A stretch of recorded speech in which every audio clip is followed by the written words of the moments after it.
and treatment programs, but still can't seem to stay stopped. Or maybe you live in fear that you'll lose your job, your home, or your family, and much more if you don't get this figured out, and soon. Well, there is hope. My name is Bill Nielsen, and I'm the founder of Nascent 24 Recovery and Life Coaching. And I struggled for over a decade. Yup, 10 years, trying to get it right. I lost jobs, 5 6-figure jobs in fact, homes, friends, relationships. I thought I'd never get off the merry-go-round or the roller coaster, but I did, and I've developed a proven proprietary process that works. Why does it work?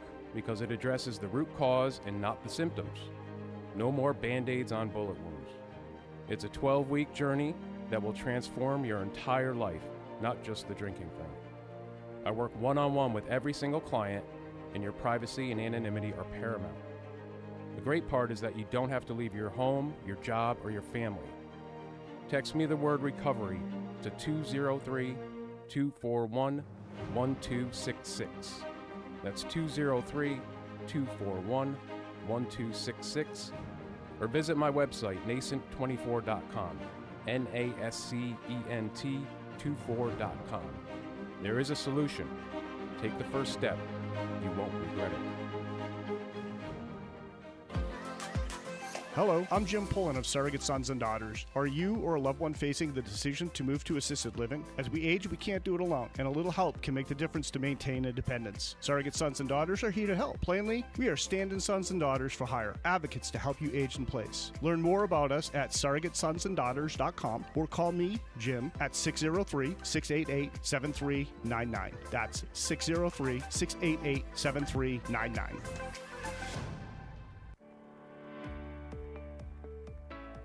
Hi, I'm Dr. Ryan Pratt, owner of 603 Chiropractic, and I believe that you are designed to be healthy. In fact, health is normal. Sickness is abnormal. Health is defined as optimal function, and function is regulated by your brain and spinal cord. Your spine is like your suit of armor for your spinal cord. And when it's not healthy, this can produce pain and various other symptoms. As a chiropractor, I've helped thousands of people go from unhealthy to healthy and pain-free by simply improving the health of their spine. If you're living with chronic pain, or if you feel like you're dragging yourself across the finish line every day, set up a consultation to learn more about how we can help. You can book online at 603chiros.com or call 603-935-5478 and set up your consultation today. Don't put your health on hold. It's your greatest asset. Visit 603chiros.com today. The views and opinions of the following show do not reflect those of WSMN, its owners, and/or associates. Lisa and Robyn are two fun friends diving deep into conversations where nothing is taboo. They believe in eating dessert before dinner and wearing the bikini. They're allergic to labels, authority, and cheap shoes. Currently, they're launching themselves through life being the good time, bold enough to take risks and inquisitively asking, what's next? They hail from New Hampshire, but they could be anywhere dressed in cute clothes. If they had to share a tombstone, it would read, "Curiosity killed these cats." Your hosts, Lisa and Robyn on the mic. Welcome to Lisa and Robyn on the mic. You are listening on WSMN 1590 AM, 95.3 FM, and you can watch, stream, and listen on WSMN.live, Facebook, and YouTube. Welcome and good morning, Robyn. Good morning. How are you doing? I'm good. I'm trying to get my headphones tightened up. You look fantastic today. Thank you. So do you. You look smoking hot. Thank you. Do you like my pants? I love the outfit and I love the pants. They're like pleather. Yes, so they're called not pleather. They're called liquid leather. Liquid leather. And they're by Clara Sunwoo. And I am trying new things. So I always talk about buying clothes in boutiques, and I always talk about the beautiful quality of them and that you don't throw them away and you have them for years.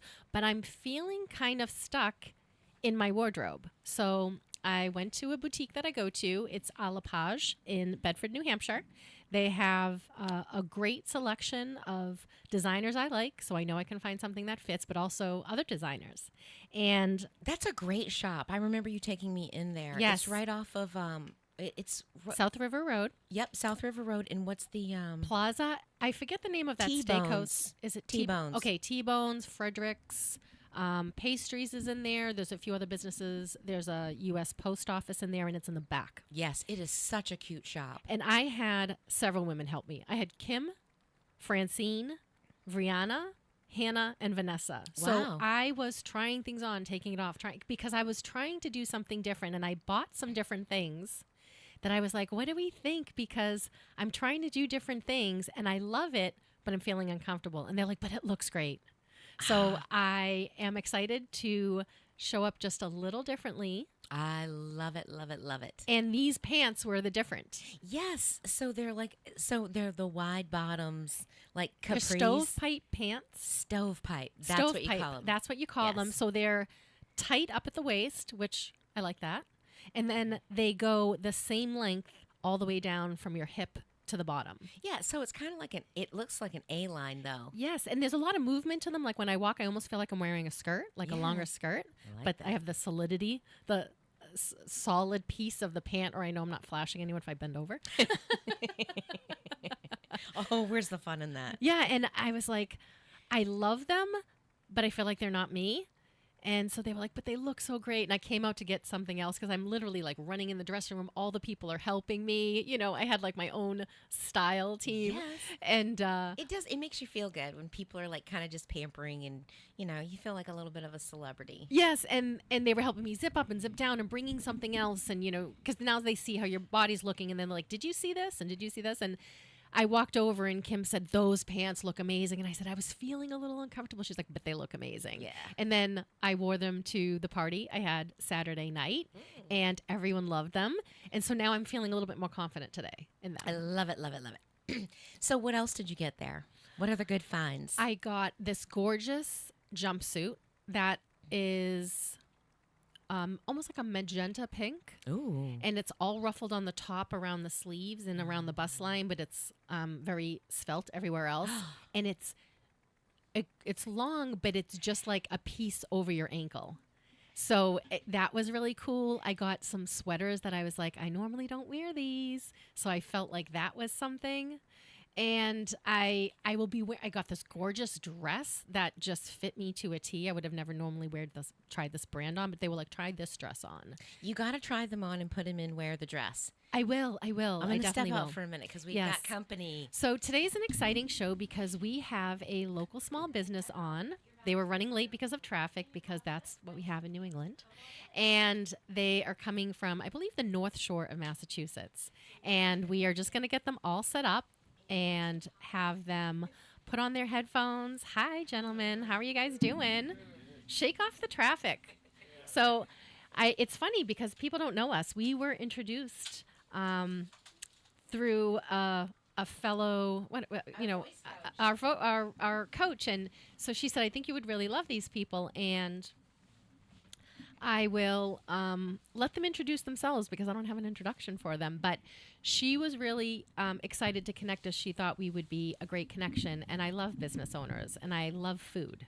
So what we get to talk And we about love today Italian about food. food. Came to the right place. Exactly. And Yes. that's the case. And so to educate you a little bit about radio, if you've never been on the radio, you want to be on top of the mic like you're making out with it.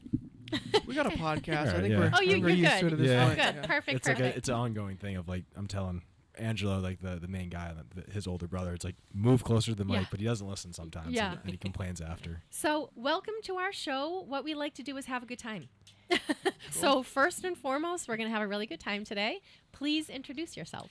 My name is Valentino. I'm the co-founder of ALV Hospitality, and we own Nutre meal plans. We own 3 Italian full-service restaurants. We also own something called Premier Solutions. We also have an insurance company, a real estate development company, and we own a bunch of real estate as a landlord. So you don't sleep. No. I was telling him I You didn't love sleep at all last stress. night. You're like high energy, high Yeah, stress. yeah. And you are? My name is Costa. I do the marketing for most of those companies. So Nutre Health, which we'll probably talk about today. Yes. The Home Solutions. So work with them on. Yeah, we pretty much call him Cousin Costa. It kind of looks like us a little bit, right? Yes. He's Greek, so I talked when I was talking to the Mason guy the other day. He's like, "Oh, are you related to Costa?" And I kept saying you're my cousin, but now it's like it's stuck Yeah. at this Yeah. point. Like, people actually think he's my cousin. But He's my Greek cousin. yeah, exactly, There you go. exactly. Well, for the Greeks, my husband is half Greek, and I think everyone's Greek when you're around a Greek. I think you Pretty just much. kind of like, yeah, you know, absorb it. You absorb it. You become a little bit Greek. He Yeah. sweats I'm olive Italian oil. as well. He sweats olive oil. I sweat olive oil. It's all the same stuff. Yeah. You love food. We love food. Oh, yeah. yeah. Exactly. What is that? I'm not going to eat. sit down, have lamb. It's like, it says, I'm Yeah, a no one's not eating it. vegetarian. Yeah. my I mean, mom, that but movie's it's so pasta. funny. So I just saw My the Big Fat third Greek one, Wedding. My Greek Wedding, when they It was- go it was back bad. to Greek. I didn't like it. Greece, you didn't like it? So No. what I Me and my love- mom watched it. I was like, Wait, there's another. There's a third. there's a third one, yeah. Oh, I didn't even know there was a second. Yes. The Well, second one's first. good. I Yes, like the second one. Well, what I loved is they're all going to the airport, and there's 40 of them trying to get through the roundabout. Ah, yeah. And I loved that they go back home and like revitalize the town. I do love that. And then they find out a big secret, which there's always a family secret. I liked that. But I love that they're just always very happy and positive movies. Yeah. You know, it's hard to. Like feel good movies. Yeah, yeah, I it's hard to can't get feel watch, good right now. I can't watch anything other than feel good movies right now. I just can't absorb anything negative. Well, okay. So I watch like Disney movies. I watch like 1990s like rom-coms. Like that's my area. Right, because running a business is very stressful, and then you have the stress of everything that's out of your control, and everyone's angry, you know, everywhere. And we don't talk about politics really on the show because this is a feel-good show. This is we're trying to have a good time. Unless we just get a little dig in there. Like, Yeah, Like a little like We're gonna be honest, Yeah. right? So Right. we do a little bit digging. So tell me about your journey to. So I wrote a cookbook. It's coming out Nice. this year. I love food. Not trained in food, Yep. but I love food. But Foodie. I've had a weird food journey because growing up as a female, you know, always calorie restriction, always Kate Moss. Nothing feels as good. No, nothing tastes as good as thin feels. Yeah. Was the 80s mantra where I grew up, and everyone was like wanted to look like a heroin addict, where you're all like super oh, skinny, meth addict. frail. Crazy. Yeah. What do you call Pale. it? Dinosaur Dinosaur Dinosaur spine, spine. Yeah, Oh, yeah, God. where like if you can't see the ribs in your spine and your back, you're not thin enough. yeah. Yeah. So we have like weird eating things, but then I met my husband, and he's Polish, and he's 6'1", 250, healthy eating individual, and so everything revolved around food. And my father, who was passing away and knew I was going to marry him, said, "You've got to feed him." I said, I love him so much. I will do anything. I will keep him fed. And then I'm like, 8 years in, like there's always Food, yeah. pots boiling on the stove, and I'm Yeah. always making something, and we're always eating something. There's a bond with food. You There know, is. like my family, obviously, the first generation Italian. My parents are from Italy, came here in their 20s ish, and there's a bond over food. So with Nutre, when we started Nutre, it's for healthy eating, but it's kind of conflicting for us a little bit because there is a bond over Sundays. I go to my parents' house every single Sunday for the past 30 something years. So, but you're like what you're saying. There's something that brings family and people together when you're cooking and you're cleaning with each other. It's just like a very collaborative, fun, lax experience, and it's tough because the society is going away from it. But in reality, like the nuclear family needs to kind of shrink it back down to that. Like that's sure. where a lot of value comes from. Well, I think you can do a million things in the world, but you have to come together and eat. I don't Yeah. care if you're having Yeah. a cup of coffee together in the morning before you run out for your day, and then connect somehow Yeah. over a table, not over a TV. That's yeah, good. or your phones. I mean, the phone's a big thing right now. You know, like my brothers have 3 kids each, and they're all under the age of 10. And it's tough because they're, it's chaotic having 3 kids in a house. But a lot of what parents are doing is giving them these iPads to kind of, making them stagit, like relax and just hang, Skasmos. Yeah, Yeah, but it's exactly. tough Yeah. because It's when a you treat. do that, it kind of indoctrinates them to these phones when you really want them to be present. But if as a parent, it's so hard because they're, running around and just to get them to settle down and eat together, it's tough. So they, give them these iPads and have them chill. Well, so I was telling Lisa a couple of weeks ago. Well, my kids are out of school, but when they were in middle school, so they're 21 now. They did a they did a project for math about where they had to budget plan for a family of 5. And at the end of the week, they actually went and shopped for everything that they bought, and there was an incentive to have money left over. So what they did is they went and donated it to needy families, and at a share organization. And the lady that was receiving all the donations, she had asked, how many families, how many here eat together as a family? Out of like 75 kids, only 3 of them raised their hand, and two of them were mine. Wow. Yeah, it's a scary thing. I mean, for us, we're trying to preserve our culture. My parents, we're trying to preserve those traditions. But some people, it's too far down. Like their great-great-grandparents did it. So by the generations, it just fell off. It's why it's so important for people like you guys, people like us, and even my generation. We have to preserve those traditions in order to pass them down. It's not just keeping your family in order. It's for them and their kids and their kids and their kids. So as soon as that generation falls off, it's going to be more of a problem when those traditions start to fall. Yeah. You don't think that those things are like a big deal too. It's like it feels like, oh, I'm just doing this every day. Then like all of a sudden you notice like if you get out of the routine, it's just like, wow, I don't feel as connected to that person. Yep. It's like, I don't know, we take for granted like a lot of those things, like the iPad stuff and that. It's like, wait, step back. So and it goes hand in hand. So we're obsessed with health, right? Like that's where a lot of our journey came from. Is I had panic attack and all sorts of stuff, and he had his health journey. So I was overweight. I was a fat kid growing up. So we Are you really? Yeah. So we have a huge thing with health. So, but if you look into the blue zones, you guys familiar with what the blue zones are? So if you watch those documentaries, a lot of it comes with community.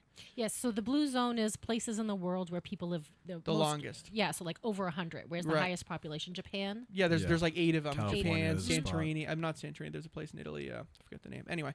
But California doesn't surprise me. Yeah, if you look at the common denominator, one of them is sense of communities with the family. So there's a huge study. If you give your parents in the nursing home, the rate of them dying sooner is like 500%, or I don't know the exact stat, but they're dying far sooner. So they're studying, well, why is that? They're still eating, they're still doing this, but they're losing their sense of purpose and their sense of community within the family. Connection. So if that same person lived in the kid's house until that person passed, the studies are showing it would outlive by 4, 5, 6, 7 years. Why is that? Because there's a deeper sense of community that we all subconsciously feel when we're with our families and togetherness and eating together and all that stuff. I think we're designed to be.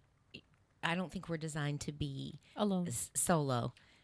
You know, look at babies and adoptions. You know, was it in China that if they are left untouched, they'll die. Yeah. Physical touch is powerful in just being community. And somebody had said to me a while back, well, I was a stay-at-home mom, and he said, what is your impact on the world? What are you going to leave the world behind?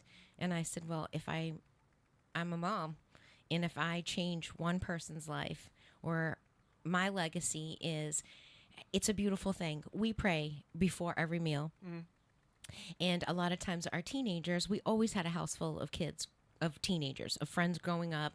So every time we'd all hold hands and say grace before dinner. And a lot of the friends are like, well, what is this? This is uncomfortable. Like, I don't want to touch your parents' hand. Like, that's weird. I touched all your food. But now that we've been doing it and they've been going on vacation with us, these kids, they know, everybody that comes to our house knows that we're eating together as a family and we're always going to say grace. And so a lot of times now they're the ones that are put their hands out first to like, let's start this. That's awesome. Pretty awesome. And I'm like, so, we've touched by that one single thing. We've touched 10 or 15 families, and our kids are getting ready to go out into the world to make their own families. And I'm pretty sure, well, at least I know 2 of them are going to have that tradition. And it's called, you're exposed, because the big thing is exposure. So a lot of these kids and families and people, they're just not exposed to that. They're not exposed to tight-knit communities or tight-knit families. So when they get exposed to that, it's just a law of exposure. They're all of a sudden now like, whoa, this is even a possibility.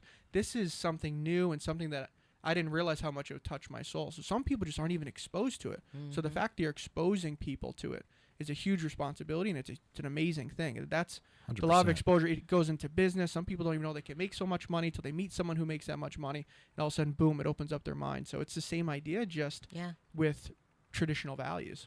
Yeah, so I grew up with a mother who was going back into the workforce, and she wasn't adding cooking on top of that.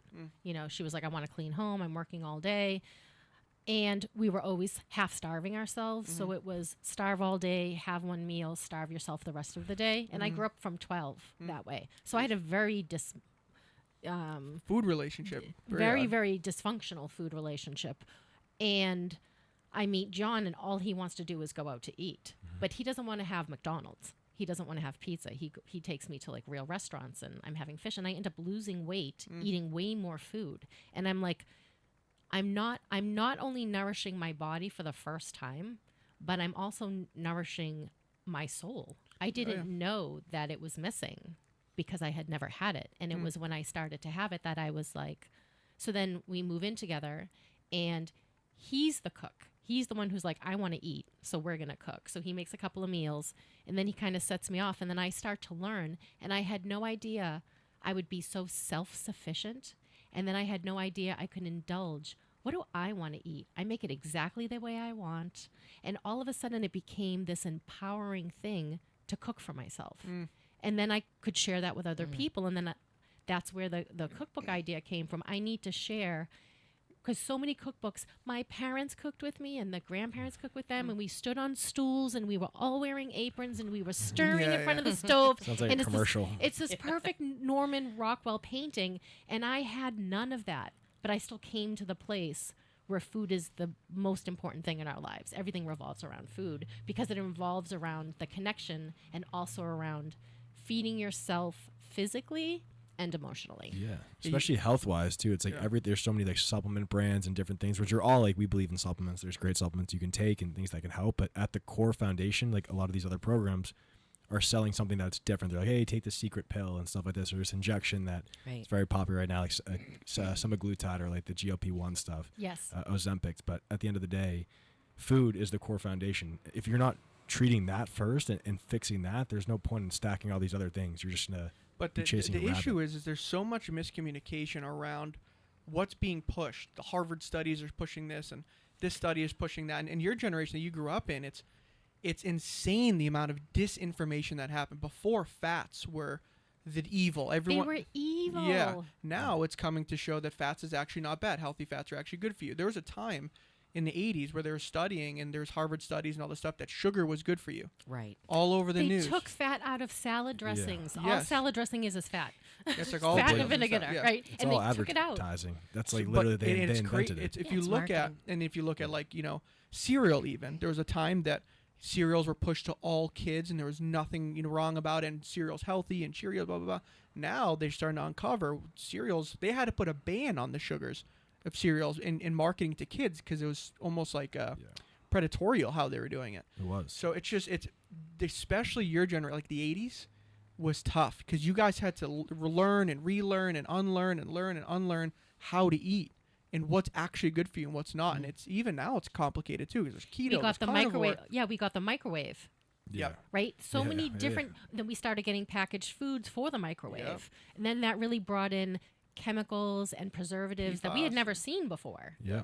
It's literally all advertised. If you look at Mad Men is a really good TV show, and it breaks down the breakfast, the whole slogan of like breakfast being the most important meal of the day. That was never a thing. That was advertising guys in a room deciding, hey, we need to sell some more sausages. Let's just come up with a slogan that breakfast is the most important meal. We'll find some doctors that say it. Same idea that milk makes your bones stronger. Right. That was a completely false thing to sell milk. Yeah. And even now, if you look at the actual what milk is, it's really not even milk anymore, and how bad it is for you. And the reason how anyone, I think the over age of like 28 and 30, the chance of you becoming lactose intolerant is like tenfold because of the type of milk we're drinking. So it's just crazy the amount of stuff that's happening in the health world and how ever changing it is, how fast it's changing. It's hard to keep up with. Well, and don't you think, I feel like people are so overwhelmed that they just go, F it, I'm going to have Doritos. Exactly. Because they're, we're eating fats. We're not eating fat. Eat bacon. You'll get thin. What are you talking? Like, there's so much misinformation. So how do you come to a food company where you're like, I'm going to make healthy food, and we're going to put this forward? How did you come into that? Yeah. How do you navigate that?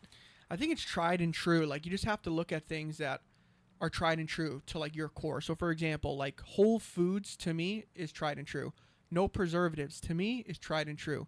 No cancerous seed oils to me is tried and true. So there's things that simple whole food portion control to me is health. That tastes good. That tastes good and it's health. Yes, are we going to have like a little bit more fats because of we cook with olive oil and not canola oil, things like that? Sure. But in terms of overall general health, that to me is what healthy eating is. And portion control is a huge part. In America, our portions are so disgustingly massive. And I look at these studies and we're eating double the amount of calories in just 30 years ago. Why is that? And sometimes in just one meal. That's what I'm saying. If you go to even like a salad place, like a takeout place, and you think you're eating healthy, you're not. That portion of the salad is 3x what you're supposed to be eating. Yeah. The amount of dressing you're putting on that salad is 2x what it's supposed to be. So people's portions are just so out of whack. I also think the portions get out of whack because we're always still hungry because we're always still malnourished a little bit. So your body's always calling for food. Because when I eat a lot of food, but it's not good quality food, I still kind of feel like I could eat again. And it's like, you've just had so much food. Well, So I think, but when I eat an avocado and whatever, like just whole food, it's like I'm full longer. I actually am not thinking about food. Whatever craving I had in my body's kind of quelched for a period of time. But if I eat junk, I need to eat again. I think the big thing that people miss, and even I miss, and again, over the studies and things I've looked at with me and Costa, is protein is so important because it's a satiated food. So you can have less of a meal, but it has more protein in it. You're not hungry. You can have more of a junk meal, like you mentioned. You'll be hungry in 20 minutes. Like for me, when I have sushi, like let's say I have like vegetable sushi, like a vegetarian sushi, in like an hour I'm starving. At the time I get super stuffed from the rice. In an hour I'm starving. But if I have a steak, I'm stuffed for like a good period of time. So satiated foods, like high protein foods, is what'll make you not as hungry over a longer time in a day. So I want to hear more about your journey. Tell me about your childhood. Tell me about how you came to wanting to become healthy. I mean, so growing up, I just always loved food. Like my grandparents being Greek, always loved to cook. And from a young age, I just developed this habit of just eating a lot. I never really ate like bad food or anything like that. It was just a lot. And for me, just that kind of compounded. And the crazy thing was, though, I was an athlete. Like I played 3 sports my entire life. Wow. But even with that, like I was still overweight. Like the highest I was 250. Like I got up to there, at least when I weighed myself and like I actually wanted to change. Like, and that was probably in high school, but there was really nothing wrong. I felt good. I was like playing sports and like I was good. So it was like, there was never really an issue until like one day I was like, people always ask like, why did you like lose weight or why did you change? And I literally just tell them like one day I woke up and I was like, this is not what I'm supposed to be. Like I'm supposed to like feel better, look better, wear different clothes and stuff like that. And then I went through this like religious journey, probably sophomore year in high school, of just watching YouTube video after YouTube video, magazine after magazine, and just learning about food, nutrition, health. And within a year, I lost about 50 to 60 pounds. Wow. Yeah, I went to the next year of school, was like, people were like, Just by changing your diet? Just by changing my diet, just by portion controlling. It was never bad, sugary food. It was just portion controlling my diet, putting myself in the right environment with people. Like, I love YouTube. I'm like a huge YouTube nerd. I was just thinking about this and talking to somebody yesterday. It's like, a lot of people say like, your network is your net worth. That's 100% true. But early on, you don't have access to these people that are super successful. Right. But a lot of people complain, hey, I don't know this guy. It's holding me back. I say to people, like, I've been listening to millionaires and billionaires and successful people since I was a kid. Like, I'm in YouTube watching vlogs of them, their lifestyle. It's like I'm in that situation. And the same thing with the fitness community on YouTube. I felt like I was surrounded by people that were trying to lose weight and talking about health and nutrition. And it kind of goes back to that community aspect, as Tina was talking about. We were all talking about earlier. It's like when you put yourself around people that are in that same mindset, everything else starts to play a factor. So for me, that my secret sauce to anything is just being obsessed about one thing, about learning too, but putting yourself in the surroundings of people that are trying to do the same thing, and you'll notice that you'll actually get it there too. So, well, I think we've talked about that quite a bit on the radio. We always say, like finds like. If you surround yourself with 5 millionaires, you're likely to be the 6th. Yeah. If you align yourself with, 6, potheads, guess what? 5 potheads, guess what you're going to be? Most likely be. Not to say, so it's what we put ourselves into and what we put in front of us every single day. Are we arming ourselves or are we harming ourselves? A big part of that is social media and how much you're on your phone and who you're following even. Yes. Some people, it's like, oh yeah, who you're around for sure. But sometimes it's the darker moments. It's the moments you're alone just scrolling. Yes. That's indoctrination. People don't realize. Yes. Like I remember I went through, during COVID, I couldn't even watch the news. If I'd watch the news for 3-4 weeks straight, I would become very, very down, scared, anxious. Like, I don't know what's going on. I'm just very nervous, antsy all the time. Why was I like that? Because I was literally indoctrinating myself with everything going on in my social media. So when you're following the wrong people, that is a huge impact too. You have to do an audit of that stuff. Just unfollow or limit your phone, limit that. Yeah, you have to, around who you're around is a huge part of it too, but also what's on your phone is a big part of it. Well, too. right. That's meaning like who you're around, what you surround yourself with, what you pay attention to. Yep. And it's like we've talked about, social media algorithms and how, we've got these keyboard warriors. Well, guess what you're going to find? Like that's where they're getting engagement. So the algorithm is looking. So if you're always looking for an argument, like politics, COVID, all of this stuff, and, you want to rage on your keyboard, guess what it's going to do? It's going to put those more opportunities because they want to keep you on. So when you stop doing that, like during COVID, I had the same thing. I deleted all news off of my social media. Anybody that wanted to, and there's a couple of times I'd see somebody and I got a zinger for you. But I don't, because I'm not letting I that go don't want it unchecked. to be that way. I want to stay in my bubble. My bubble is where I'm in harmony, where I'm in flow, in my vortex. If I keep doing that and engaging with me, it's not even going to matter tomorrow. It's not even going to matter 3 weeks from now. I don't know that person. Why engage? It's just we have a lot of anger and stress and anxiety inside of us, and we're always looking for an outlet. Yeah. Instead of like healing it, we're looking at somewhere else to dump it. Yeah. It all starts with you. One of the best quotes early on when I first got into like business personal development was I forget who said it. I think it was Bedros Koulian, who's a successful entrepreneur, owns a franchise of gyms, and he said something like, I control my own economy. And in the beginning I was like, this is like first getting into the world, I really didn't understand it, and like now I truly get it. So it's like it all starts with you. It all starts you in your house and with your family and what you fix in yourself, and the politics and all the shit going on with the news and stuff like that. That stuff's all legitimate, and like there are things to do there, but at the end of the day, like, you're in control of yourself. You can go out there and you can become more successful, learn more stuff, get into better shape, and then you'll notice that your stuff starts to get better. Like you can't control most of the things in the world, unfortunately. But a lot of the times I think people get caught up in like they're saying this stuff, and I'm listening to people talk, and I'm like, what are you talking? Like this doesn't matter. You're not going to control this. You're just wasting a lot of time. Yeah, it's hard to kind of surrender to that process.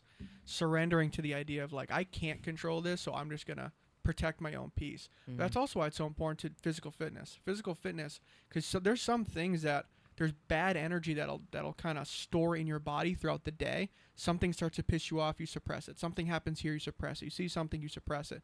When you go to the gym or you do your walk or whatever it is, it kind of just seeps out your pores. You're releasing it. It releases it in a way. That's why physical fitness, yes, it's super important, like for your physical body.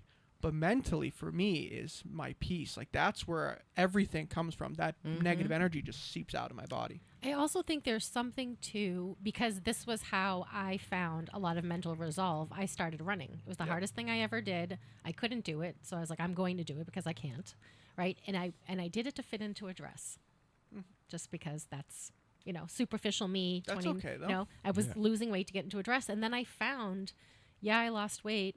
Yes, I'm able to eat, but I had to eat better to run. So the original idea was lose weight, eat cookies. You can't eat cookies, and my runs sucked the next day when I was eating cookies. My run stunk if I ate pizza. So I backdoored into better eating and kind of dialing that in. But what it gave me was a mental resolve through physical resolve to go out and run and then have to run that direction back. Did something mentally to me. It eliminated a lot of my anxiety. It got me really, really focused. It made me believe in myself. I kicked my own butt before the world got to all day long. I woke up, kicked my own ass, went out in the world, and everything seemed quieter. All the noise seemed quieter. And when I lost running from an injury, my mental health went kind of crazy too. So, always looking for a way to physically move your body, move all that energy around, and it also it builds something from the inside out mentally. Mental wins. It's all momentous. It's all energy. It's once you, and it's also proving to yourself, because your body is meant to protect you. Your mind is meant to protect you. But when it does that, it kind of hurts us, because we're always, since we're trying to protect us, let's be comfortable. Let's not do this, and let's stay inside. And it's always kind of naturally doing that.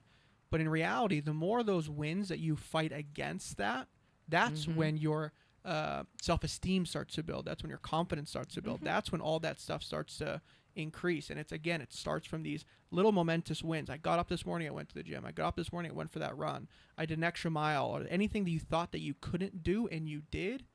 that is a momentous win. Yeah, I think that's the message we need to be, not to get out preachy, but like for the younger generation, like that's the message that we need to be preaching. Like Jocko Willink, who's Navy SEAL, has the book like discipline equals freedom. And then like that little slogan right there is just so, you would think it's like, people are like, look at this, we both have like crazy like workout, health routines, eat good and stuff like that. But it's just like those things just have such, as you were saying too, have such an impact on your mental health. Like if you're not working out, you're not getting better every single day. It's like, it's night and day. Everything becomes better. Like I was sick the last like week, and like mental health goes crazy. Like I'm just like, I feel so weird right now. It's so bad. But it's a good reminder of like the difference that truly makes. It all works together. It all works together. Our mind, body, spirit. So if you're working out, you're only taking care of the body, like the meat suit part of it, and you're and eating well.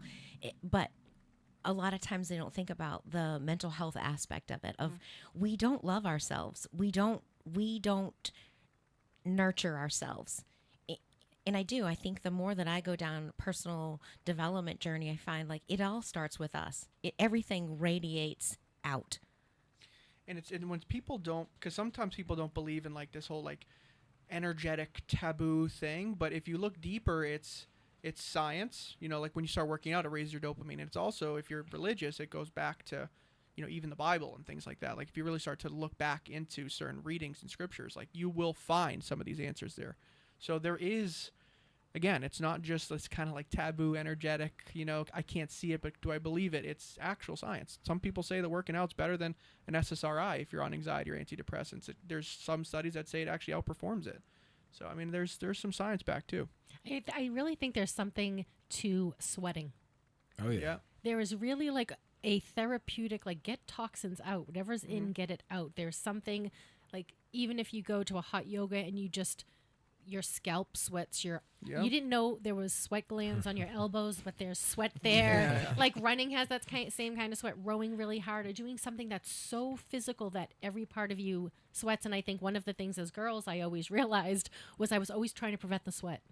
Yeah. Oh, no, embrace it. When you finally get there, working out with men changes how women work out in general. We're always trying to do the least amount humanly possible for a result. When you go with a guy, it's like you're leaving it all out. You should throw up in that barrel. Yeah. And you're like, okay, back off. That was a little too much. You crossed the line. Right? You cross the line, back off, and that's your limit. Yep. And you think your limit's way over here because you're never pushing yourself. Because women's magazines for the longest time said, take the stairs.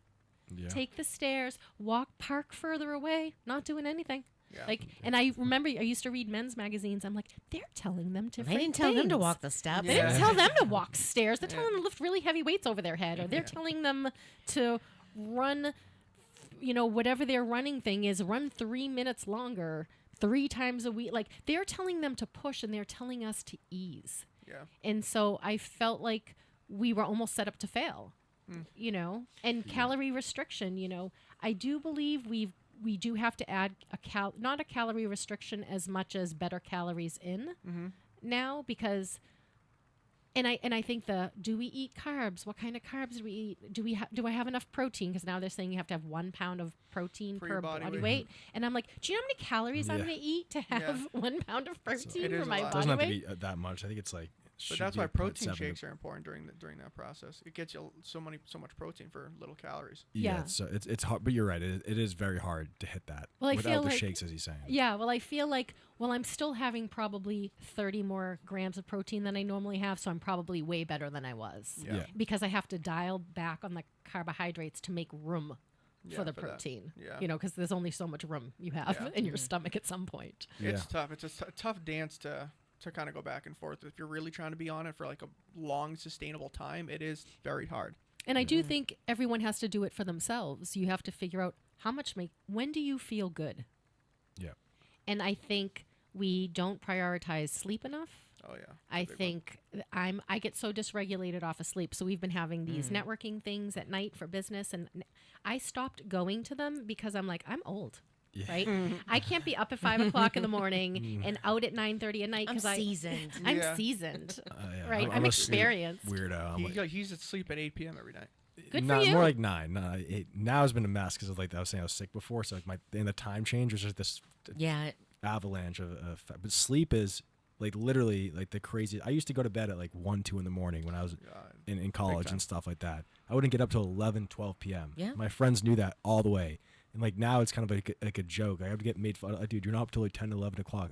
Granted, I was like, dude, we're in bed at like 2 o'clock. I'm not getting up at like 8 a.m. Yeah. But like now I'm in bed at like 9 and up at like 4 or 5. And all my friends make fun of me at the end of the day a little bit because they're just like, dude, what? Like, and I'm just like, but how much do you get accomplished? It's not even funny the difference. He works like 3 days a day. Like he can produce what 3 days is in 1 day. Because with you're how rested. efficient he is. Your brain is rested and capable of going. When you're really tired, your brain is like, when are we going to go to bed? Like just half of your brain is just always like allocating, are you going to go to bed tonight? Yeah. What time are you going to go to bed? We should go to bed now, right? And then there's the other part of you that's trying to work, but there's like competition in there. Right now. It's like survival versus thriving. Like when your body's in a survival mode when you're so tired, it's just very hard to surpass that. Yeah. When you wake up in a thriving mode, you go after and get it. It's like when I played football. When I was so tired, you go into this survival mode where you're not trying to get better. You're just trying to get through the practice.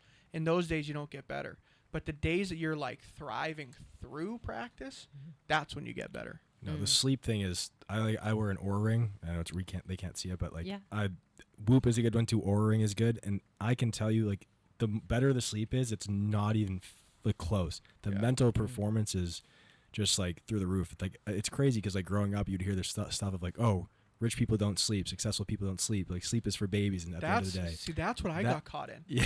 Yes. So I got caught in. That was a badge of honor for me when I was younger. When I was like in my 20s, like, oh, I'm working harder, I'm working longer. And then when I got to like when I had that panic attack in like 3-4 years ago, I was like, fuck that. I'm sorry, I don't know if I can swear. Yep. We'll give you a bomb. We'll edit that out. You can't swear. I was like on podcast, yes. Yeah, so we have a podcast room. We can take it there. Okay. Yeah. So I was like, screw that. This is not it. Like, it's not a badge of honor to do that. It's not a badge of honor to have little sleep. It's actually a badge of honor to be efficient during your days and then sleep.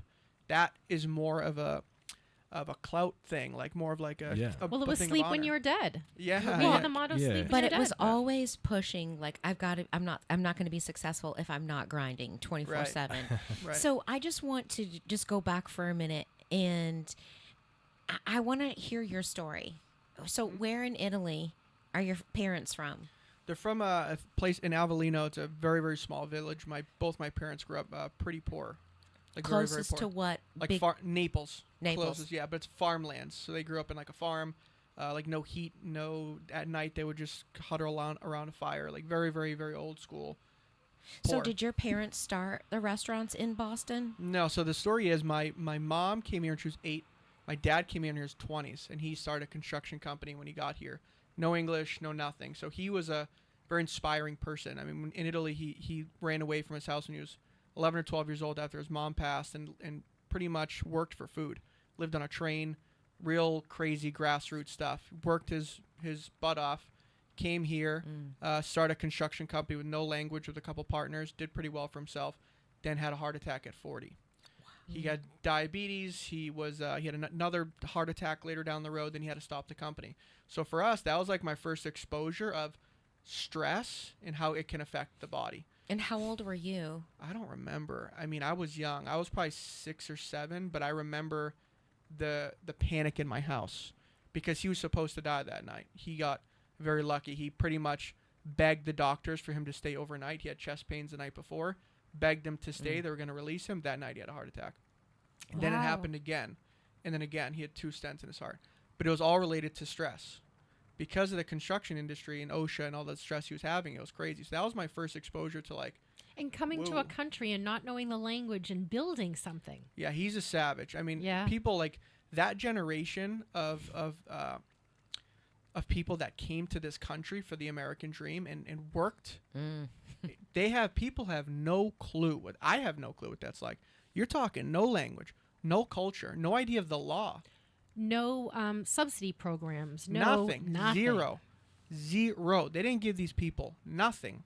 They came here, worked from zero, and they understood that coming in. They understood that was the expectations. But anyway. And they wanted to because they were coming from something and they were like, it's better over there. Of I course. can do whatever when you... Well, it's supposed to be land of the free, land of the opportunity. Exactly. And it is. And it is. And when you come from somewhere where it doesn't and you appreciate that you have that, it's almost like you can't stop yourself because the reins have been pulled off you, where wherever you were, you didn't have that opportunity. And now you almost can't quench that thirst of the opportunity. So, but if you think about our 20-year-olds right now, if we just pick them up and plunk them down in a different country with no skill, no language, what would they do? How would they, think about,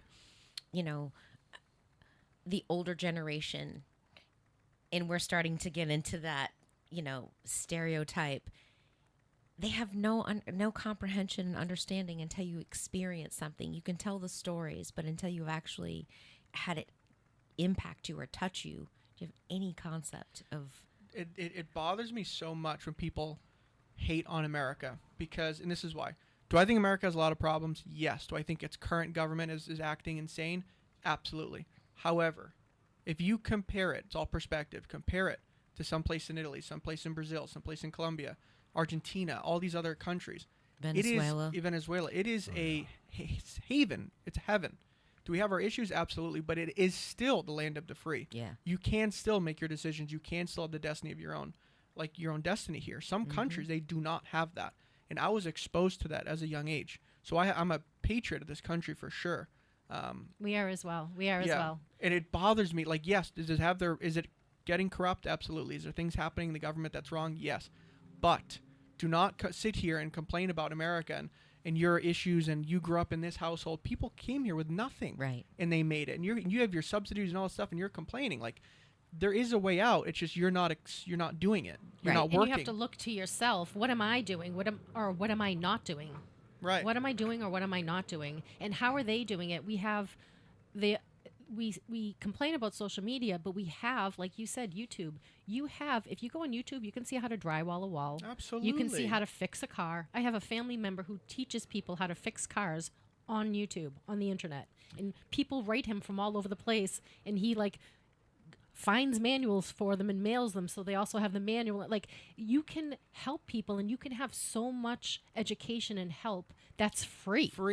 And again, it really bothers me when some I don't know how to word this without coming off certain way. Some cultures in this country that they think, oh, I was born into this, so that's my destiny. People, the fact is, the people came here. How many Italian business owners or Lebanese business owners or Greek business owners or all these other people that came here, Asian business owners, they came here with nothing, and they started that from nothing.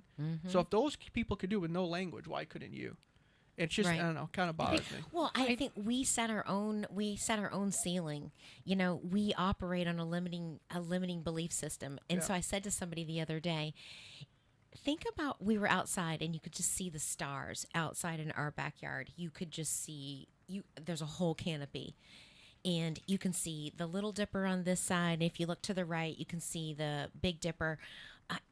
And I just said, how many millions of people have sat up and stared at the stars?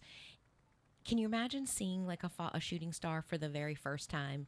Or can you imagine wishing and not even having the knowledge to what are those dots up there in the sky? Because at that time, we don't even know if it was even named a star. Right. But then somebody had the idea to say, I'm going to go up there one day. Do you know how many little kids thought about I'm going to go to the moon. I'm going to go to that big bright spot. Right. And somebody actually did it. Mm-hmm.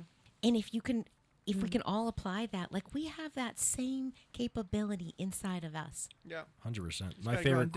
My favorite quote ever is from Steve Jobs. And I don't know if the exact one's long, but I'll just paraphrase Here's to the crazy it. ones. Yeah. Well, that's one of the best ones too. His genius is just he has his problems too, of He's course. also a sociopath, but yeah. But have you listened to his book? It's unbelievable. He's just, I have a newfound respect to really truly see him. But he, of course, as I was saying before, he has his flaws. But he has this quote where he essentially says the world becomes very different once you realize that everything around you was created by people no smarter than you. Right. And you have the ability to shape it, change it, and build your own world. Everybody hears Steve's reality distortion field, that's what they call it, because he would come up with these things of oh, we need to do this, we're going to do this in 2 weeks. And Elon Musk is similar to it. Yes. But he literally was able to be no, I don't care. We're going to do this. Yeah. Who says we can't? It's all made up. It's all made up. Somebody had an idea to build this table. Right. And once you realize that you can do anything, Nothing. It's not the same. 4-minute mile, any type of sporting event, you can't do this. They break the 4-minute mile. Everyone's breaking the 4-minute mile. Roger Bannister. We fight for our limitations. I don't know who said it, but I'm going to say something, and I'm a verbal processor, so it might be like jumbled in my head, and when it come out, it's not as nuanced as it needs to be. So we're going to all start with that, so everyone can don't get bent out of shape right away. But one of the things that I am always upset about is when they say that there's a group of people, and they kind of put them down by saying, they have it so hard or this and or that. When you keep telling somebody they don't have enough and when you tell someone it's learned helplessness.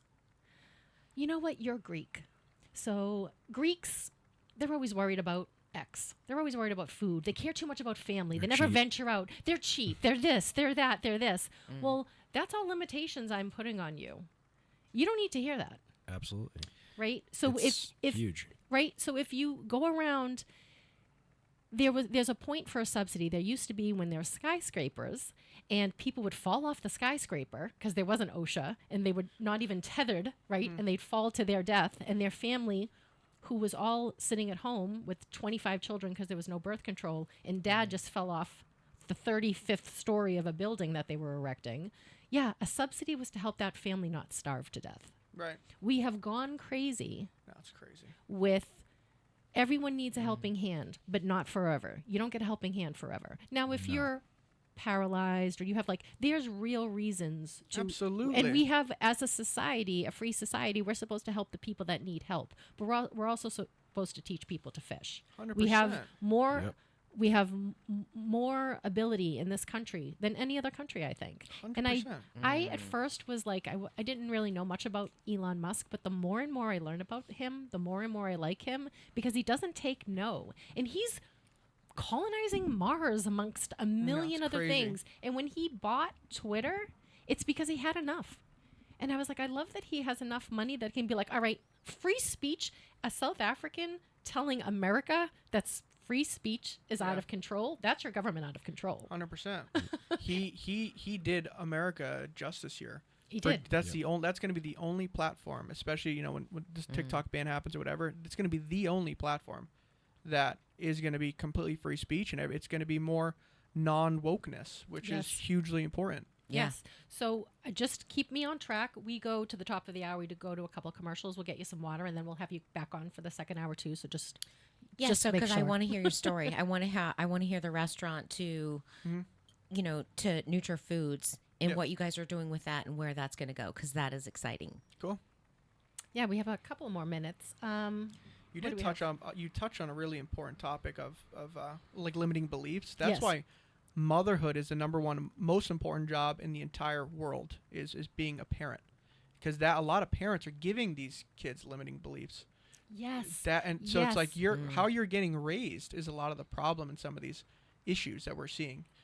And so we're women, right? Yep. So we have a mothering instinct. I do think that you need both that yin and yang, that female energy and male energy when you're dealing with people, because you need the loving, nurturing, taking care of, and Big you time. also need you can do this, stand up for yourself. Yep. You've got some strength. Get out there and go do what you need to do in the world. You need a combination of coming back and getting love, but going out and doing what you need to do. And as that gets farther apart, that is when society starts having more issues. It's cyclical. It's something.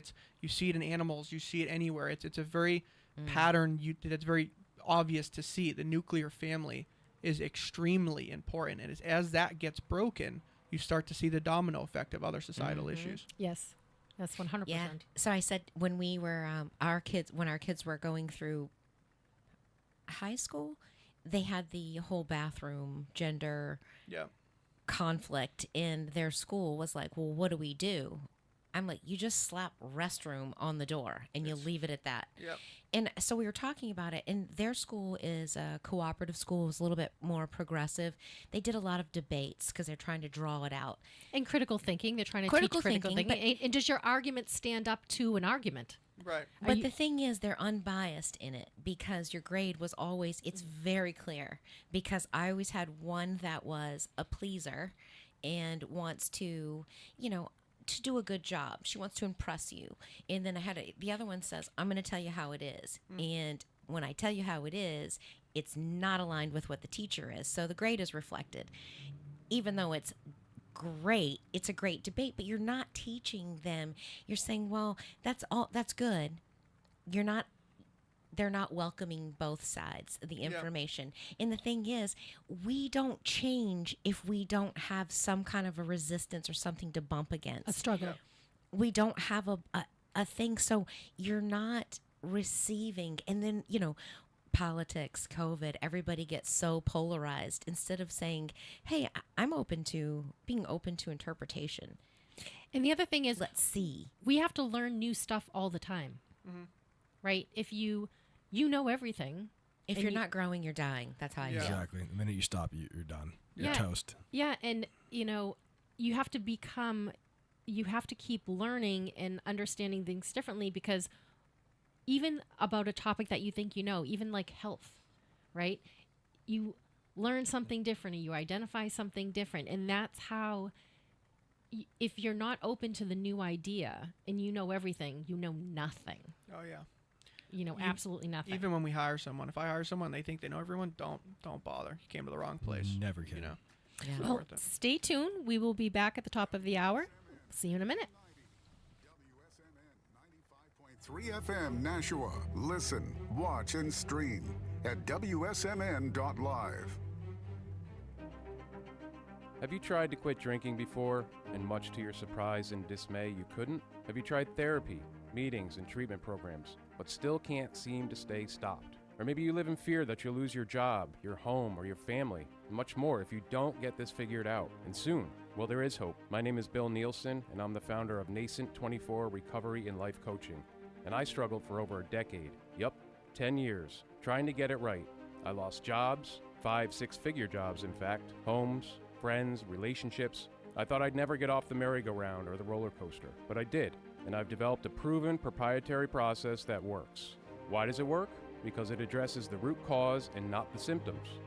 No more Band-Aids on bullet wounds. It's a 12-week journey that will transform your entire life, not just the drinking thing. I work one-on-one with every single client, and your privacy and anonymity are paramount. The great part is that you don't have to leave your home, your job, or your family.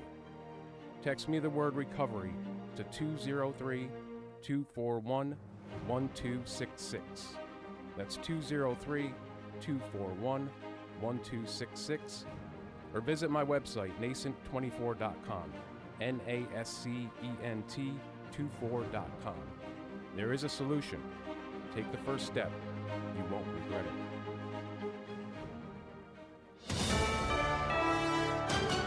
USA News, I'm Ryan Daniels. 6 charges against former President Trump and other defendants in the Georgia election interference case have been dropped. Georgia Superior Court Judge Scott McAfee dismissed charges related to solicitation of violation of oath by a public officer while keeping the remaining 41-count indictment intact. Judge McAfee will also decide if Fulton County DA Fonnie Willis remains on the case amidst conflict of interest allegations. USA's John Schaefer. Robert F. Kennedy Jr. confirming earlier reports about his potential shortlist for VP candidates. He's speaking to NFL quarterback Aaron Rodgers, as well as former Minnesota governor and professional wrestler Jesse Ventura. Kennedy confirmed he's in contact with both of the men, discussing the race for president, saying also that he's spoken to Rodgers pretty continuously. It's a bipartisan push to force the Chinese company in charge of TikTok to divest its ownership and hand over control of TikTok to an American company. U.S. lawmakers claim it's a move intended to protect Americans, not to ban TikTok. I think the world we all want to live in is one in which ByteDance divests from TikTok and TikTok can continue under different ownership. Republican Mike Gallagher said the current ownership structure is a threat to national security. A San Diego law firm's initiating a federal lawsuit against Philip Morris, alleging that the nicotine product Zyme is being marketed toward young individuals. The class action suit contends the flavored pouch product poses a health risk to consumers. Delta Airlines is increasing its checked bag fee. The airline announced the fee for a first and second checked bag will go up by $5 for most flights. It'll cost travelers $35 for the first checked bag and $45 for the second. Delta says this decision's meant to help the company deal with rising industry costs. This is USA News.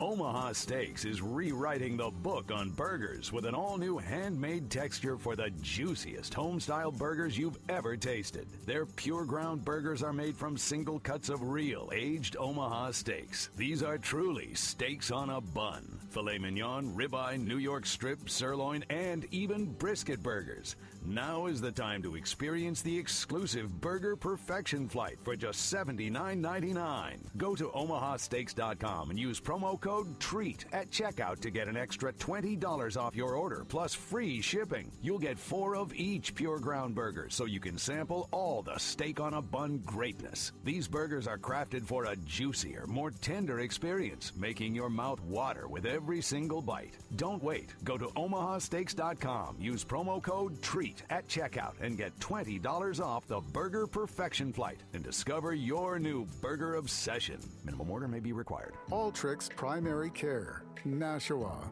They are a dedicated group of board-certified nurse practitioners, NPs, striving to make a difference in healthcare. They promise to make every effort to provide you with the best possible care and focus on you as an individual. As NPs, they are licensed to assess, diagnose, treat medical conditions, and prescribe medications. At Alltrix, they welcome new patients and accept most commercial insurance plans and Medicare. For those without insurance, consider Alltrix Direct, which provides all of your primary care for a small, affordable membership fee. No co-pays, no fee-for-service payments, and no third-party billing. Alltrix Primary Care provides unhurried, highly personalized health care for you and your family. Visit alltrixpc.com/Nashua. That's www.alltrixpc.com/Nashua. Alltrix Primary Care, changing the future of primary care for you and your family. Are you or your loved ones in need of compassionate care in the comfort of your own home? Look no further than Heaven Sent Home Care. Heaven Sent knows the importance of personalized care tailored to your unique needs. Whether it is assistance with daily activities, medication management, or specialized medical care, our compassionate caregivers are ready to provide the highest quality of in-home care. The services provided by Heaven Sent Home Care extend beyond physical care. They also offer companionship, ensuring that you or your loved ones have someone to share stories, laughters, and meaningful moments with. Experience the peace of mind that comes with knowing your loved ones are in capable hands. Or visit us online at heavensenthomecarellc.com to schedule a consultation and learn more about the comprehensive range of services provided. Heaven Sent Home Care, where care and compassion come together.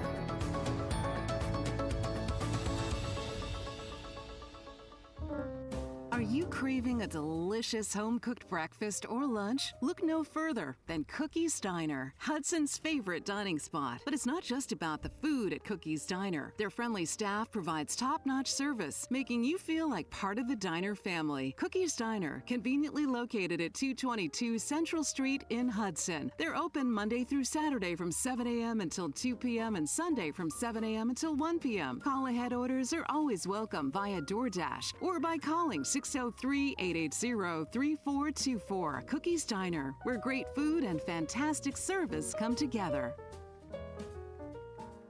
Come try your luck at the Lucky Moose Casino and Tavern.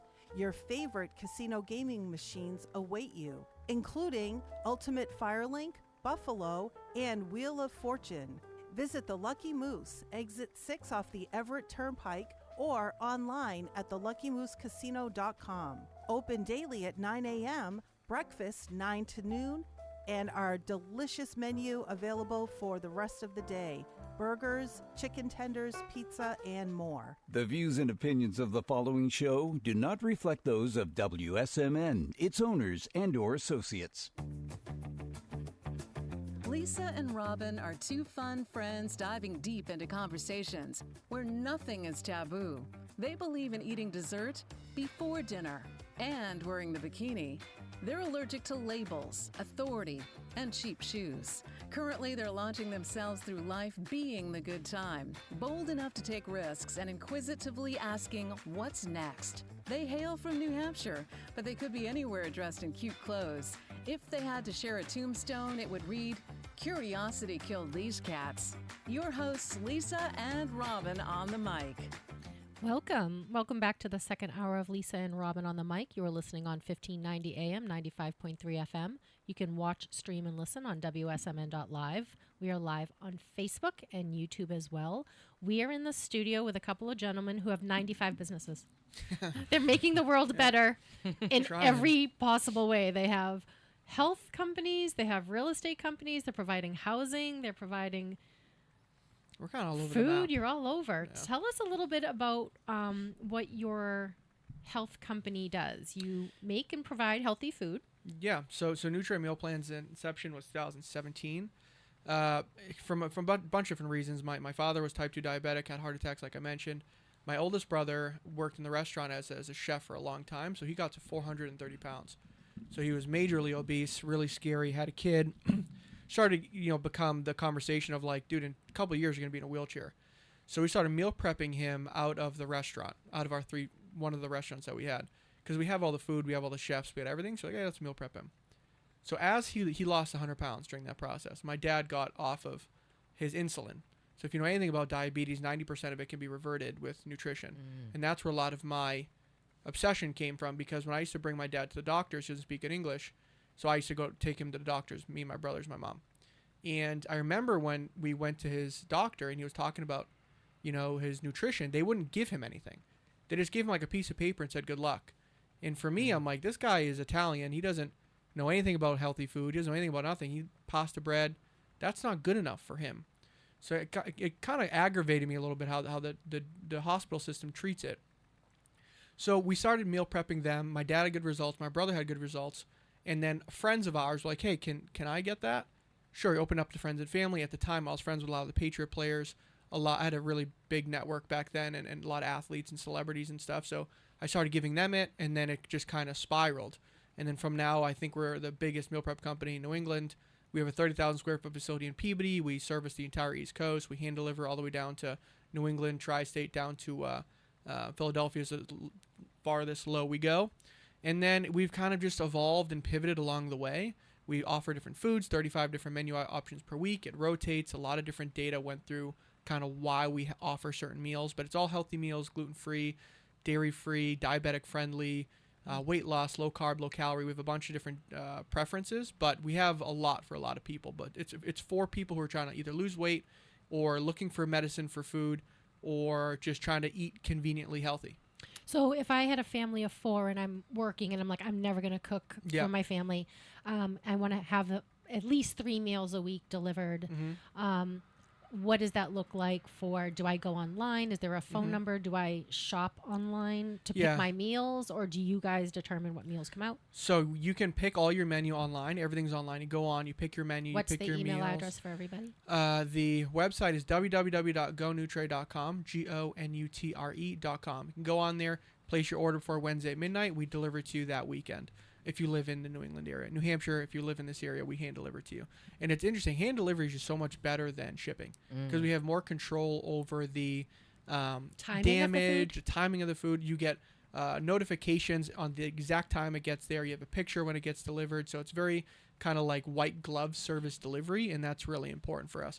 And we also are conscious of the planet. So we have reusable bags, reusable ice. So instead of getting a box and a liner with ice that you have to recycle, we use a bag and we use a ice packs so when you get your order the next week, if you cancel, you stay on, we take your old bag and give you the new bag. So there's no waste in any packaging. We take all that back and reuse it and clean it. That's awesome. Yeah. So there's, again, we're trying to be as conscious as possible. We also have donated a lot. So we've probably donated, I want to say close to like 300,000 meals to different shelters in Massachusetts. We've also donated and help Project Purple, which is pancreatic cancer. We support the Ellie Fund, which is a breast cancer. We support multiple different dog-friendly events because I'm a big dog advocate. What kind of dog do you have? I have a rescue pit bull from Nashville. He's the best. He's like my pride and joy. What's his name? Romeo. Romeo. Because he's a lover. He's a lover. He's a living legend. So we also, during COVID, we donated around 10,000 meals to nurses specifically, because at the time they didn't want to super spread. They didn't want to go, so they'll be in the hospitals, and they didn't want to go to the supermarkets. Exactly. So we started giving them food directly. I also brought in 4 Patriot players. We went into all the ICU floors in the Boston hospitals. We went full hazmat suits and started signing autographs for all the nurses. Started giving away a bunch of stuff. So we did our part. So you're fun? Yeah, I guess so. So we tried to do our part as much as possible, and try to use healthy food as kind of like the nucleus of being healthy. And so is the food prepared, or do we cook it when we get it home? Yeah, good question. It's fully prepared, so all you got to do is kind of nuke it, whether in the microwave, the oven, anything, even on the pan. For me personally, I like doing it in the pan. Air fryer, yeah. Yep. Oh, wow. So this all started out of one of your restaurants. Yeah. And to serve yourself, right? You were I think some of the best business ideas are solving our own problems. Yeah, we were our own avatar. So I had an issue with confidence at the time. I went from Division I football player and super in shape and kind of like, not to pump my own horn, like the man on campus, all this stuff. Yeah. And then I got thrown into the real world, gained a bunch of weight, and lost that confidence, because it's just, what happens when you kind of in your younger 20s and stuff. And then my oldest brother, his thing was massive weight loss. He needed that weight loss. So mine was confidence, his was weight loss, and my dad was medicine. So we kind of hit those 3 pillars as us being our own avatars on who we try to serve. Yeah. And so when did you guys grow from out of the restaurant for your family, doing it for family and friends, to the restaurant? Was that 2017? You're like, do we need a bigger space, and we're going to take this? Very interesting. So we went from the restaurant 2017 on a jot form. So people would just email me what they want, text me what they want, and I would make it. Then 2018, we came up with a website. Then our website crashed. We got caught into a Ponzi scheme with the web developer, a crazy thing. Oh, yeah. So we went backwards. We invested into a new website, and then it exploded. So we went from a la carte ordering, so just like email what you want every week, to switching to subscription, and that's when we really grew. So we went from that. Then we rented a garage in the back of our restaurant, which is crazy to think. We started cooking out of there. Then we moved to another facility in Beverly. We're there for 2 years, outgrew that. Then we bought this building in Peabody that was an auto park, and we made it and spent a crazy amount of money to make it into a state-of-the-art kitchen facility. And we bought it because it's 30,000 square feet. We occupy 15,000, but we can grow into the space. That's beautiful. So it was a really good plan at the time. My brother really pushed on that, my oldest brother. And I do this with me and my 2 brothers. So we are partners in everything. So it's been really interesting and fun. And so now, are you guys doing supplements?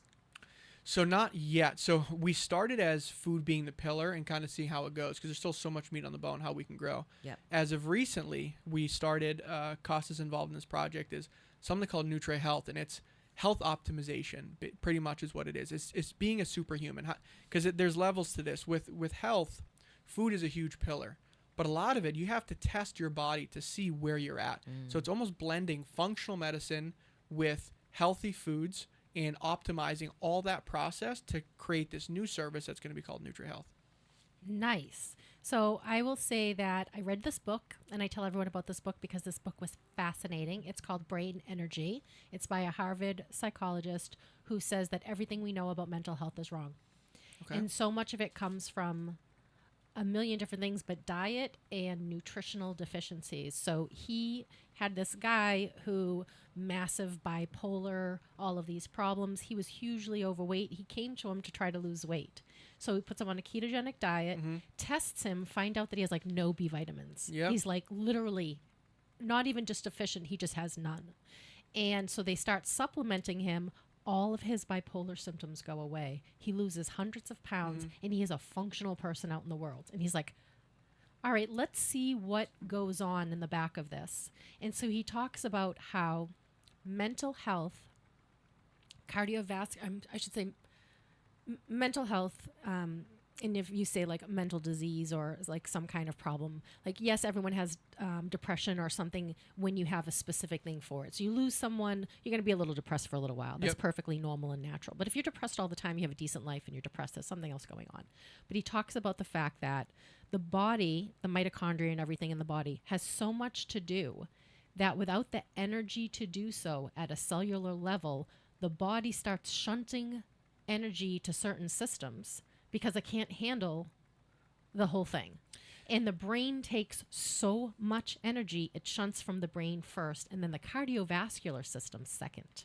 So that's how you get cardiovascular disease and mental disease and how this stuff goes together. The book is called Brain Energy by Dr. Chris Palmer. I recommend it to everybody, but it's fascinating. And I have, I think Italians in general are low vitamin D people. Yeah, we have the MFTHR. Was MFTHR gene? I think. Yeah, genetically, there's some couple things. Right, methylation issues. So I've been talking about it like my whole entire life, and they're like seasonal defective disorder. I call it defective disorder because I'm defective in the winter. Yeah. But I drain so low, and there's some reason I can't just take a pill and absorb it in my stomach. So I actually have to get vitamin D from the sun on my skin. And what did they tell us for all of those years? Where's sunblock? The sun is evil. I didn't listen to that. You didn't listen to that. But now they're saying that you should go out and spend 15 to 20 minutes in the sun before you put sun. In your underwear is the best way. Right. It actually is. They literally. Because you need it on. You're supposed the to most have part of your the body. limited amount of clothing for it. Right. So it's kind of funny. So I garden in a bikini. Yeah, exactly. If you see me pulling weeds, I'm bent over in a bikini because I need to get. D. Yeah, I need my vitamin D. But one of the things they say that now all of our immune system is based on vitamin D. Yeah. So the reason this is also why we want to do this, because functional medicine is not mainstream yet, which is in longevity is not mainstream yet, which is because the business of being unhealthy is a really is big the hospital business. system, exactly, and that's the issue. So it's a lot of it's going to be educational, because while you said you talked about deficiencies, you talked about gut health. A lot of the second brain is your stomach that people don't realize, and then deficiencies is what your body is responding to, because a lot of things that happen in your body is a response to something. So that's why we want to test. So in order to find out where your baseline is, to find out how I can even fix you, I need to know where your baseline is by testing, whether it's a blood test or something. And that's kind of where the foundational of this company is or this new service is going to start. Because again, I cannot tell you I can have a solution for you if I don't know where your baseline is at, personally with your body. Right. Can I say, generally this foods could help you? Sure. But will that be specific to you? No. Yeah, and a lot of times there's so much misinformation. We have a friend of ours who was a chiropractor for the Dallas Cowboys, and he's come into more of a holistic approach to healing the body, and he's talking about, and he draws blood work. And I've been in the healthcare field for a long time. There's not one just staple. When you do your BMI, and everybody Googles the chart and everything, and how you actually really have to calibrate your fat 100% to get your accuracy. It's the same for blood work. They say, you go online and say, what's your average cholesterol or your triglycerides or any of that stuff. If you're a high-performing athlete, your numbers are going to be very different than somebody who is obese or just even somebody in the middle of the road. You've got 3 different types of people and all of their blood work. And right now we just have a healthcare field to say, you're over, your cholesterol is high, you need to do this. No, actually look at it. Look at your triglycerides. Look at your good cholesterol. Where does that fall into place? And it's not, we don't have healthcare set up to be preventative. It's always proactive. And that's the root issue. And it's not individual. Reactive. That's the root issue. That's why, and it's crazy that functional doctors and functional medicine is not prescribed, because and it's not covered by insurance. Well, bottom line is there's no money in it, so that's the problem. And then you got drug companies. So we might be getting a little controversy, but I don't know for public radio. But it's true. And that's also where the root of this is. Again, we have to figure out where your baseline is. And a regular doctor, I'll give an example. My test levels is 330. My testosterone 330, and I'm 31 years old. That is disgustingly low. If you tell a doctor, he'll be like, "Oh, that's in range. That's normal." No, that's actually not. Yeah. There's something wrong there. My test is far too low. That's why I have major anxiety. That's why I have, it's harder for me to lose weight. That's why I have no energy. That's why I'm not sleeping that well. It's a lot of these chemicals. It's just they're not balanced as they should because of different things that are happening. Whether it's our food, whether it's the plastics, whether it's the environment. Right, environment, and there's so much that goes into it. Water. So nowadays, in order to be optimal, you have to be proactive. you have to get tested. You have to get your blood work done. You have to talk to functional doctors who actually understand what real normal levels are. Not like, oh, you're survivable with this. Like, oh, that you're within the lower end. No, I don't want to be lower end range. I want to be optimal. Yeah. So with this new service, we're going to provide a lot of, we're going to change a lot of lives. Are you going to be providing the testing? So, because my doctor won't test me for anything. I'll say something like, can we test this? Right. And they're like, no, because you were normal last time. I'm like, so I can't change from the last time I had blood work? Right. And can we baseline me and see where I am? Because I was saying, hey, I'm not feeling right. I want to make sure I'm not pre-diabetic. And they're like, well, your numbers are in normal range. I'm like, yeah, but they're twice the numbers that they were 4 years ago. Exactly. Yeah, so we have the full thing. We have doctors on staff. Ooh. And the doctors that we vetted, because again, a doctor here, like you can have two doctors in a room, but they have different theories on things and different ways to do things. And training.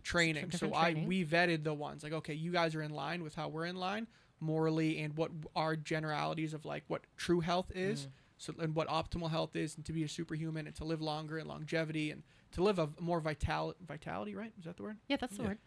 Have more vitality, because you can be alive and not be alive. Right. Exactly. We want you to be you're alive. You're either I forgot what the sleepwalking you're through life. Yeah. What is it? You're either living to exist or you're living to live or something like that. Yeah. It was Yeah. something like, because a lot of people, we just exist. Even brain fog. Brain fog is very normal to a lot of people, but in reality, there's a couple things that you could fix with your deficiencies that'll make that go away and open up your minds. Like, wow, this is what it's supposed to feel like. Well, you know, New England has the highest numbers of vitamin D deficiencies, and insurance won't cover it for people. And it's like, I don't know, a couple of years ago, it was like $260 just to get the lab work done. Insurance doesn't cover it. I had a patient of mine, her vitamin D, she was actually coming in, her children were wanting to get her tested for dementia and Alzheimer's, early onset Alzheimer's. Yeah. Come to find out, her vitamin D level was so dangerously low, she was having these hallucinations. Or she was just seeing, she thought she saw a pothole in the road and she had swerved. And they kept saying that she's crazy. Come to find out, she's had her vitamin D. Wow. And it just is a wake-up call to say how delicate of a balance our bodies truly are. It's a computer system. It's a big computer system that if it's missing one piece of the engine, it completely falls apart. And again, it's like a chemical lab. Yeah, like there's so much chemically going on with us between the endocrine system and the hormone system. So I was really low in vitamin D. I asked them to test me when my doctor wouldn't test me.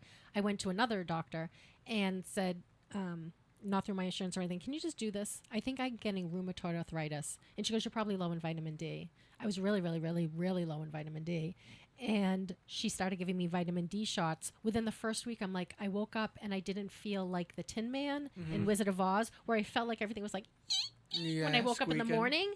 And then all of a sudden, I just could get out of bed. I'm like, nothing hurts. Yeah. And it was like, wow, I'm not getting rheumatoid arthritis. Yeah, I just needed vitamin D. I think that it's just, we're going to use this vehicle as an educational piece too. Yeah. Because again, even with vitamin D, people don't realize you can have vitamin D, but if your vitamin D does not have vitamin K, your body will not absorb. It will not absorb the vitamin D. So there's a lot of medicines and things and nuances that people don't realize. Oh yeah, I take vitamin D every day, but does it have vitamin K? Because if it doesn't have vitamin K, it's literally nothing. You're gonna piss it out. Like you need to have the fats to absorb in your body. So that's why leafy green vegetables are the answer to everything, because they have calcium, they have fiber, and vitamin K. Yep. Yeah, interesting. So what were you going to say?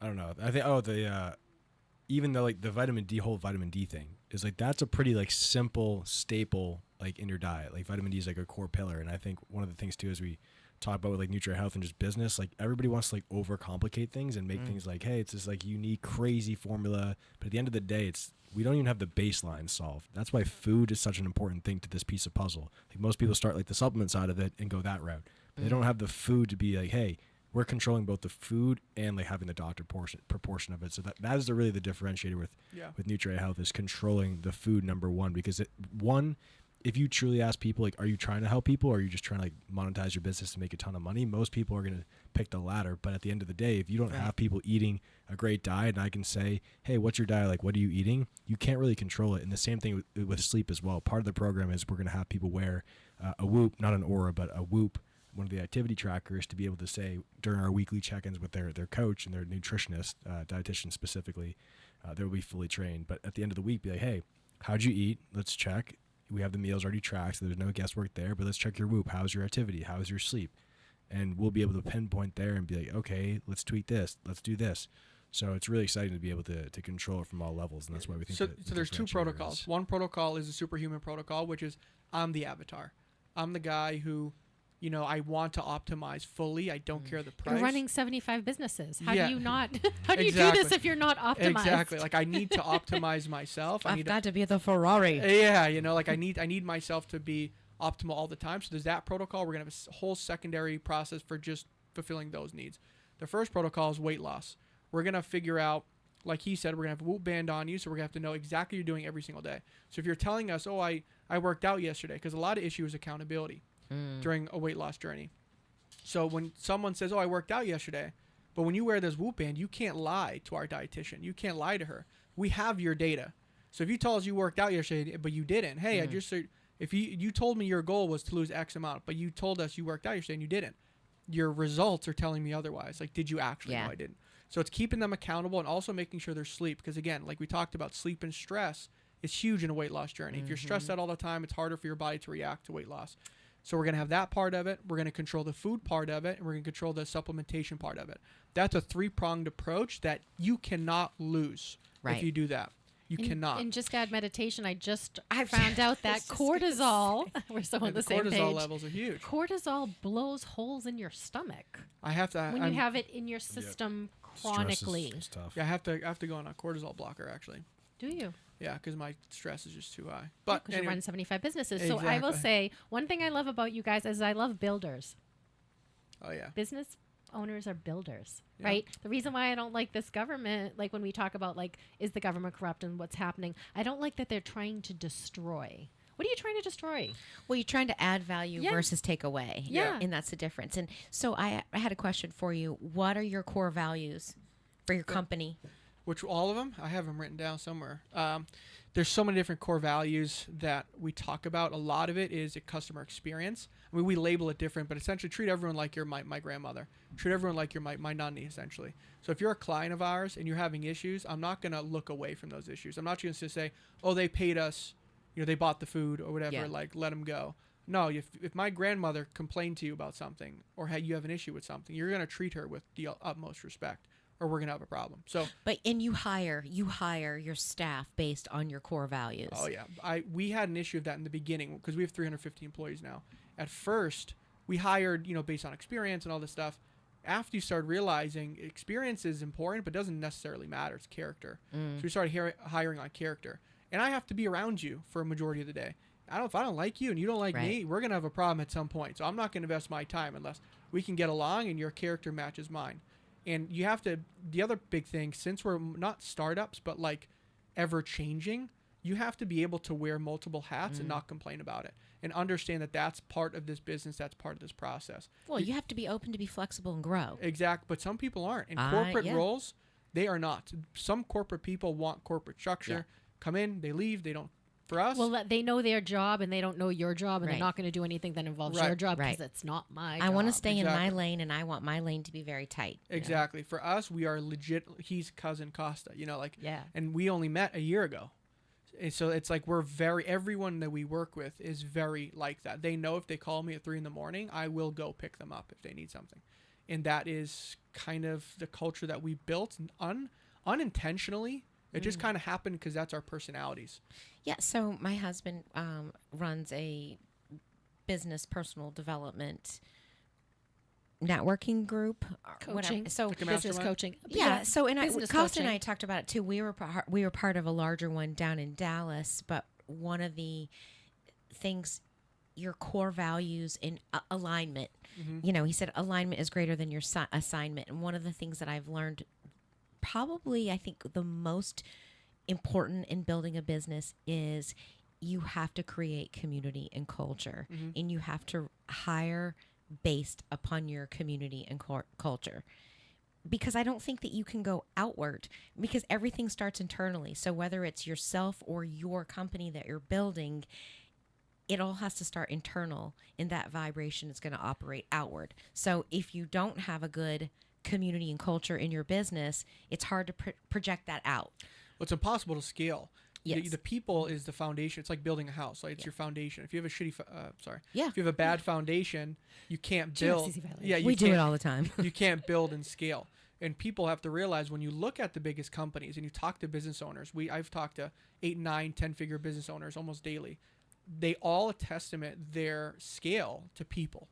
And if you have the wrong people, you're going to have a real tough time of scaling. And so if you don't have that culture alignment, you're just going to have a 10 times harder time to scale. Yeah, somebody said you don't have a business problem. 9 times out of 10, it's a people problem. Yeah, that's true. Because you get the right people, then they will solve those problems for you. Exactly, and again, they'll just help you to scale because that could be more managers. You farm system it, so then they become managers, and there's more of a path for them to grow. If you don't have a path for someone to grow, eventually they're going to leave. You're going to lose the good people. So it's so important to, when you do bring on people that humans are made to grow, they need to grow in their business too. You can't keep someone in a stagnant position for 10 years. Yeah. That's just not, humans aren't made for that. Like, you have to give them and paths. We can't have a business today that we had 10 years ago and it looks exactly the same. No, it's ever changing. No. Right. What do you do for marketing? How do you let everyone know this? I mean, this seems like it's so imperative to have this information now. How do you get this information out? That's a costed question. I mean, it's tough. It's not tough. It's since it's so ever changing, it's tough to like find the most optimal way to do it. But Cost, you can talk on it.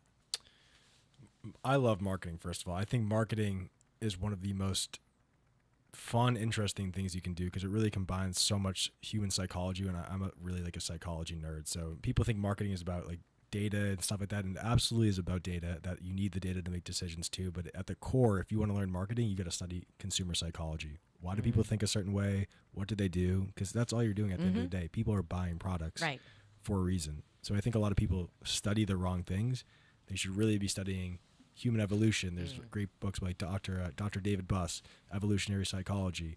Why do we change like this? Why do we do this? Why do we do that? And it really goes back to just like primal instincts. So that's huge. And I think marketing, especially nowadays, marketing is so much. People have the wrong idea about marketing. It's more or less nowadays, everybody's trying to like slam messages, and you see these like scammy marketing and things like that too. But at the end of the day, marketing is about people and communicating your message to people where they can understand it. Your product and your marketing has to speak to someone's personal problems and needs. Yes. It's not about you. It's not about us. We're not going to be saying we did this. It's we did this. It's you. So that's why in all our marketing messaging, it's speaking to a person. It's not telling us about how great we are. Sure, there's some incorporates there. You have to tell people about your company and like the services you provide to an extent too, but it's really about their journey. They're the hero, like the hero's journey. They're the hero. We're Yoda, essentially. The customer is Luke Skywalker, and we're trying to guide them from where they are right now and bridge the gap to where they want to go. So the way I think about marketing is really that, communicating messages and being authentic, transparent, and clear to them, because I have like a personal problem with like a lot of marketing nowadays, because a lot of marketing is scammy, and the more scammy marketing you see nowadays, especially like the internet marketing, it's very like addy and stuff like that. And the reason why they have to sell so much is they have a bad product. And so much of marketing too is both promoting your product and getting the word out, because that's what advertising is, just getting the word out and telling people about your stuff. Various ways you can do that through email, SMS, whatever it is, phone calls. But so much about marketing is truly being able to tell people and communicate that vision. So I think and omnipresence is really important right now too. You can't rely on one channel. Like, you can't just be on Instagram. You can't just be on Facebook. You can't just rely on email. In order to be optimal right now with marketing, you have to be all over the place. People are consuming so much information all the time. They'll forget, even if they love your product when they see it, if you don't grab it right now, they're gone the next second. So they have to see again and again and again. The rate at which information is given out there and that we are processed has grown exponentially in the last. I mean, it's always been growing as evolution, but it's at the rate of which it's like almost every 3 days there's new information to process and new level up, and we get lost and swallowed in that whole world. And I do think that there is an element, as a business owner myself, I can't be everywhere at all the time financially, right? Isn't this weird, like, everything costs money, and I don't when people are trying to sell me something, you need to be here, you need to be here. What's the return on investment? And they don't have real numbers of like, so there's the struggle of you have to be omnipresent, be in all of these social channels, but none of them can tell me. Yeah, well, he is right with the omnipresence, but it also depends on the level of your brand. For example, like Nutre is a brand that does a lot of revenue, that has the team, and we can do that. We can be omnipresent and spend money here and do email and ads and things like that. If you're starting, and it really the question of marketing does depend on your level of business. Is it a startup? Is it a small business? And your margins. Yes, your margins are huge. So Nutre's razor thin margins. So in everything that we do has to have like good ROI, or it has to be at massive volume. But if you look at our other company, like we have a water filtration system or a solar company, it's higher margins there, higher ticket. We can afford to acquire customer at a higher spend because there's a higher margin there. So if you're razor thin, you really got to get more creative. When we first built Nutre, we built it with partnerships with local Orange Theories, F45s. Oh, that's great. I was doing the demos. I would go there. I would give away free meals. I would talk to the 40 people in a class, get their emails, and just beg them to order. And that was how we started. And that's how we got like our first, let's say 300 or 400 customers. And then once you get that revenue, you have to reinvest it back in the company. When people start to think, oh, I got to pull money off the table, absolutely not. That's when people die. That's when people stay stagnant. You have to keep reinvesting until there's a point of like, okay, now there's enough on the table here that I can take a little bit. I'm going to take a little bit. But 90% of the first like 3-4 years in a startup, depending on what kind of startup it is, you need to reinvest a lot back into the business to get your revenue up. Yeah. And product, as I was kind of saying before, and at the other point, product nowadays is the most important thing too, in combination with marketing. Because the idea is like nowadays, saying omnipresence with the different channels, there's so many people doing the same thing. There's so many different clothing brands. There's a lot of meal delivery brands popping up. There's a lot of whatever brand. There's so much you can even think about. The way to differentiate, everybody thinks I need to sell more and do marketing and do more ads and stuff like that. And that stuff all helps. But the real way is to go back and say, do I actually have a product that people love, want to use, and want to tell people about? Word of mouth. Order again. Yes. Order Word again. of mouth We is just said it the other day. thing. Word of mouth is the thing. That's Because number we're one. trying to build community. Number one. Yeah. Because we're trying to build community and doing a lot of different things. We're doing a podcast for the Daily Fork, doing like answer the age-old question of what's for dinner and doing things. So want to partner with local restaurants and things and just building community and spreading And we want it to community. be a place where you want to come to us because we're providing you something. And then we want you to have a good time. We want you to tell someone else about it. We don't want to feel like we're an ad. We don't want to, even though like, yeah, we want you to come and see us. Your attention is vying everywhere. But everyone asks the same question. What are you making for dinner? I don't know. What are you making for dinner? Like, Yeah. And with your company, you kind of eliminate what are you making for dinner, because I've ordered a week and I've got meals coming and I don't even have to mentally think about what's for dinner. That's the good part, because sometimes like you don't want sometimes dinner is like a burden, right? Like It's a like, chore. Yeah, like It's an obligation and a 3 chore. or 4 p.m. like you're still at work, you think like, what the heck am I, when I go home, what the heck am I gonna eat? And then you start to make the hungry decision. Yep. Which the hungry decision is, I'm driving by a Subway, let me just go grab it real quick. That's the hungry bad decision. We want to avoid that. If you're prepared and you have meals in your fridge, you're less likely to stop at that Subway, less likely to stop at that Dunkin' Donuts or whatever it is to grab that donut, because you know, like, I already have a teriyaki chicken with rice that with Nutre at the house. I'm not going to make that decision. So I'm going to go back to you in the marketing, and I wrote down a couple of things. Now I have to read my writing. Oh, so we were talking about psychology, the psychology behind people buying, and I think that is missing in so much of the advertising, because I ended up taking advertising in school back 100 years ago, right? And it was, you don't even start any marketing or advertising until who is the person that you're trying to reach? Who's your target avatar, right? Yeah. Who's your avatar? And then you start going into, what is their problem? Why do they care? Like, what do you you're solving something, right? And now it just seems like yelling.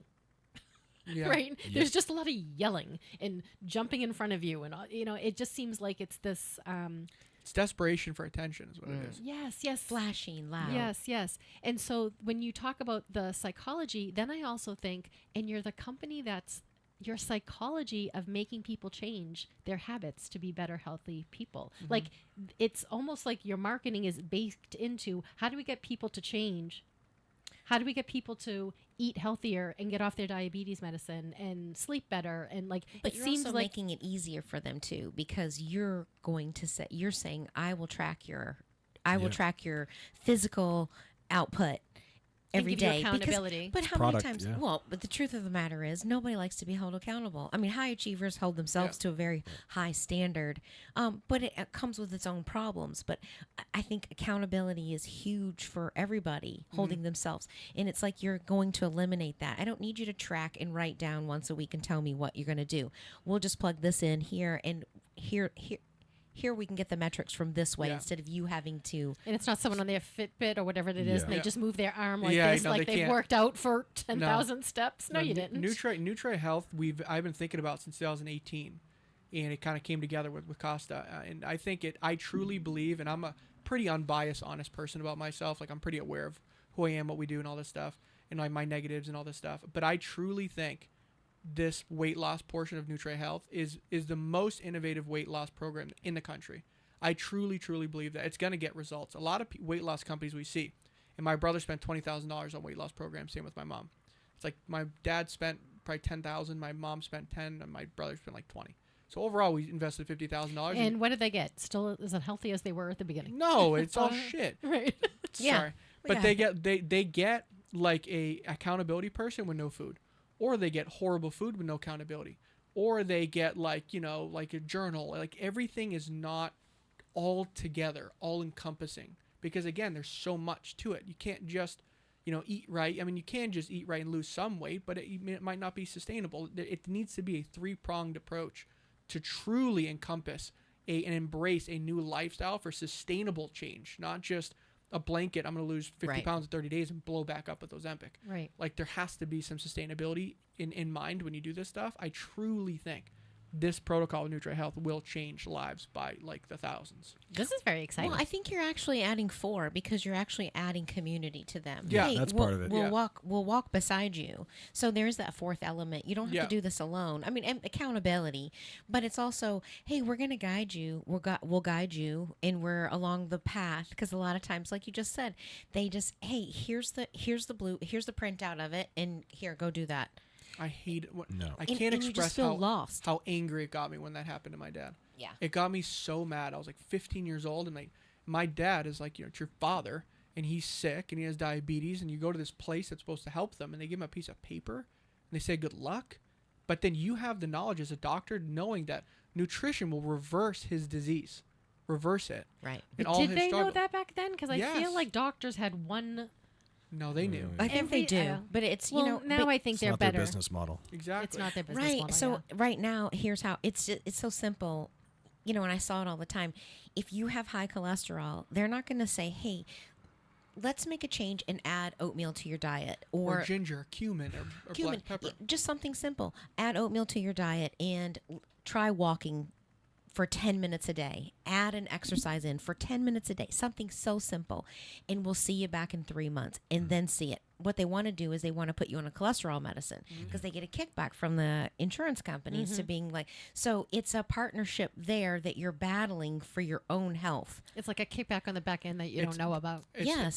Someone gave a scenario, I forget what it was it's like when you have, what are they called? Supplement companies, not supplement companies, the Big Pharma. Yeah. If Big Pharma can reap the benefits of a global health crisis, right, you have a problem, because there's incentives there. There's financial incentives over that. You have to follow the incentives. If you look at anything, follow the money. Right. Follow the money. Yes. You follow the money of Kellogg and their sugary cereals, why it's happening. Follow the money for, politics, follow the money. Whatever they're deciding, whatever they're moving and deciding, it's because there's back-end money. Money we're sending to overseas. What's happening behind the scenes? What's in that bill of $200 billion? Right. Where else is that money being spent? So it's funny to see like how crazy, eye-opening it is once you start following that trail. So how did you guys meet? How did you two meet? We were at the Gym. My brothers were at the gym, and he had a cash flow shirt on. Feels like a Grant Cardone shirt. And we were thinking about starting a podcast. And that same day that my brothers never go to the gym together. Probably the first time in 10 years. They're at the gym together talking about the podcast, and he was at the gym, and he said something to my brother. What'd you say? Like, hey, I like your shirt? Yeah, I mean, I was was a weird time. It was a tough week for me, both mentally, physically, a lot of shit going on. So I was having a rough day. And this is what I think it's important to like say this part too, because it's very crazy when you think about this. Like I remember at the night before I went to the bookstore and I rebought this book by Tim Grover, Michael Jordan's coach, called Relentless. And the next morning I went good. I'm in the sauna the next morning reading this book, and I'm just like, nobody's in the sauna, and I'm like giving myself a pep talk. I'm thinking about, as he was saying, his dad and his mom are immigrants. My grandparents were as well too, and I was replaying the scenario in the book of like, because I'm thinking about their journey here, like coming over with nothing, and it's kind of like fired me up because in the book he's talking about how he's training Dwayne Wade, and he had to remind Dwayne Wade how far Dwayne Wade came, and it really fired him up to be like, all right, we're gonna go make it happen. So like I just remember getting out of the sauna being so fired up, like, let's go, like this is changing. And then like I go over to the locker, and then I see him and his two other brothers come over, and I see the cash flow shirt he's saying, and then I said, hey, I was like, hey, you like Grant Cardone? And his brother like looked at me, he's like, yeah, I like Grant Cardone. I was like, oh, okay, cool. I was like, did you get that at like a conference or something? He's like, no, I just got it online. And then I remember seeing after they took off the cash flow, they had Nutre gear on. And like I remember like 3-4 months prior to that, my friend Greg sent me a story. I think it was from him being like, oh, like they need to, like they're looking for like social media person to do some stuff. And at the time I was too busy. I was like, no, dude, I can't do this right now. So in my head quickly reminded, I was like, oh shit, is this the same people? And then I brought up that we got talking, and then I was like, they're like, oh, what do you do? And stuff like that. I was like, oh, I do like podcasts, social media, like marketing, stuff like that. And they're like, I remember his older brother Angelo looked at me, looked at each other like, wait, what? I was like, yeah, like podcasts. And like, he's like, we're about to go shoot a podcast right now. Like we're trying to start a podcast. And they just remember that they paused for a second, looked at each other like, all right, well, I'm probably going to talk to you tomorrow and stuff like that. Let's just like talk about this because like, I think there's something here. It was a very like awkward, just like, they're like, wait, is this real? It's just like a universal thing. Like one of those, like, what the heck? And then basically how it evolved was, you know, it's very rare when you meet someone and you really align, like morally, and he's younger than me, and the amount of information he can absorb and use is insane. Like I've never seen it. So as soon as I started seeing that over the past couple of months, he started working for us. I was like, wait a minute. I went to my brothers. I was like, dude, this kid is a diamond in a rough. Like he is next level smart, next level accountable, next level this. Like we have to incorporate him more. So then we started. Can we clone him? Yeah, exactly. How can we clone 100 of them? Can we rule the world? Yeah. It's gonna cost us. Yeah. So we paid a marketing guy who led a huge company called Freshly. They sold for $1.5 billion. We hired him as a consultant. He was doing our marketing. We paid him to coach Costa, essentially, right? Yep. And then he became like this wizard. And as smarter he got and more he got into marketing, we're now incorporating him, you know, on equity level and also just, again, because people need to grow, right? We can't, you know, we love you, Costa. We can't lose him, right? So we have to give him a roadmap for massive success. Right. And his goals, I know his goals. In order for him to hit those goals, he needs to have that next level of equity and involvement. So, and I'm going to bring something up because this is something we kind of talk about all the time. We talk about like, how do adults make friends, and how do I, you know, how awkward was it, right? You're a generation where you're all in your phones, right? A millennial type, you know, supposedly you hear, oh, millennials, blah, blah, blah, right? Always in their phone, blah, blah, blah, blah, blah. No eye contact, this. You had to throw something out there. It was received kind of like weird.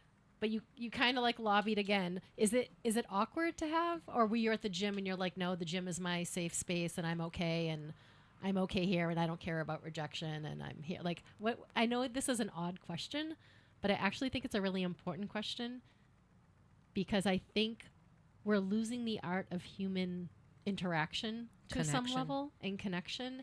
And if you don't practice it, you don't actually get better at it. So I know that seems like a weird question. No, it's not. I mean, I like to say that I'm pretty lucky. I think God, whoever above, whatever you believe in, has put like different things in front of me at different times. And I think if your eyes are open to that, like you have to see the opportunities. But it's not easy. Whether it's like asking out like a girl or something like that too. Like you see and you kind of miss opportunities. I've missed opportunities before of like talking to people. So there was just some universal feeling there. I was like, I need to say something to these guys. He wasn't there at the time. It was just his brothers. But I was like, there's something here. It's like one of those like energetic. Yeah, you just you just have a feeling when you just know. And again, some people can judge that feeling as what it is. Is it energy? Is it spiritual? Is it God? I mean, there's a lot of intuition. Like there was a little bit of intuition of like there's something here. I need to.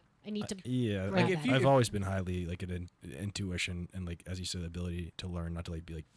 You have to know your own skills. I'm very self-aware. He's super self-aware too. But I'm very self-aware where I can figure things out and I can like know what the situation is. I can see people's intentions and like before they even know it. So it's like I have that ability to just to read people and have the intuition. But at the end of the day, you have to still put that into words. You can have good intuition, but if you don't take any action, just like you read all the books, you listen to self-development, that's great. But if you don't take action, it means nothing. But two, on that, if you're someone that's in that situation where like they need to take that leap, you have to be able to understand that you're at a point where you are, and like there are other people out there that can help and help you grow to that next level. Like they from the start, like he's like a brother to me. Like he believed in me from the start.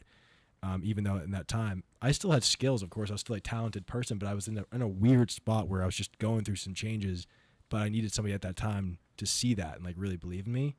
And I'm just grateful that they had that like thing to believe in me to get to the next level, because not a lot of people have that.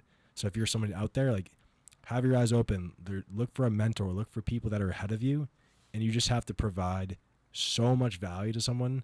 Like I consider, like I tell everybody, like you're a stock, you're an economic product. Your value goes up and down depending on how much value you can provide somebody. So whether you're working a corporate job, wherever, you literally get smarter, watch YouTube videos, and just provide as much value where it's like there's no question but that person can't help but like wants you to be a part of it or want to grow. But it's the idea of becoming undeniable.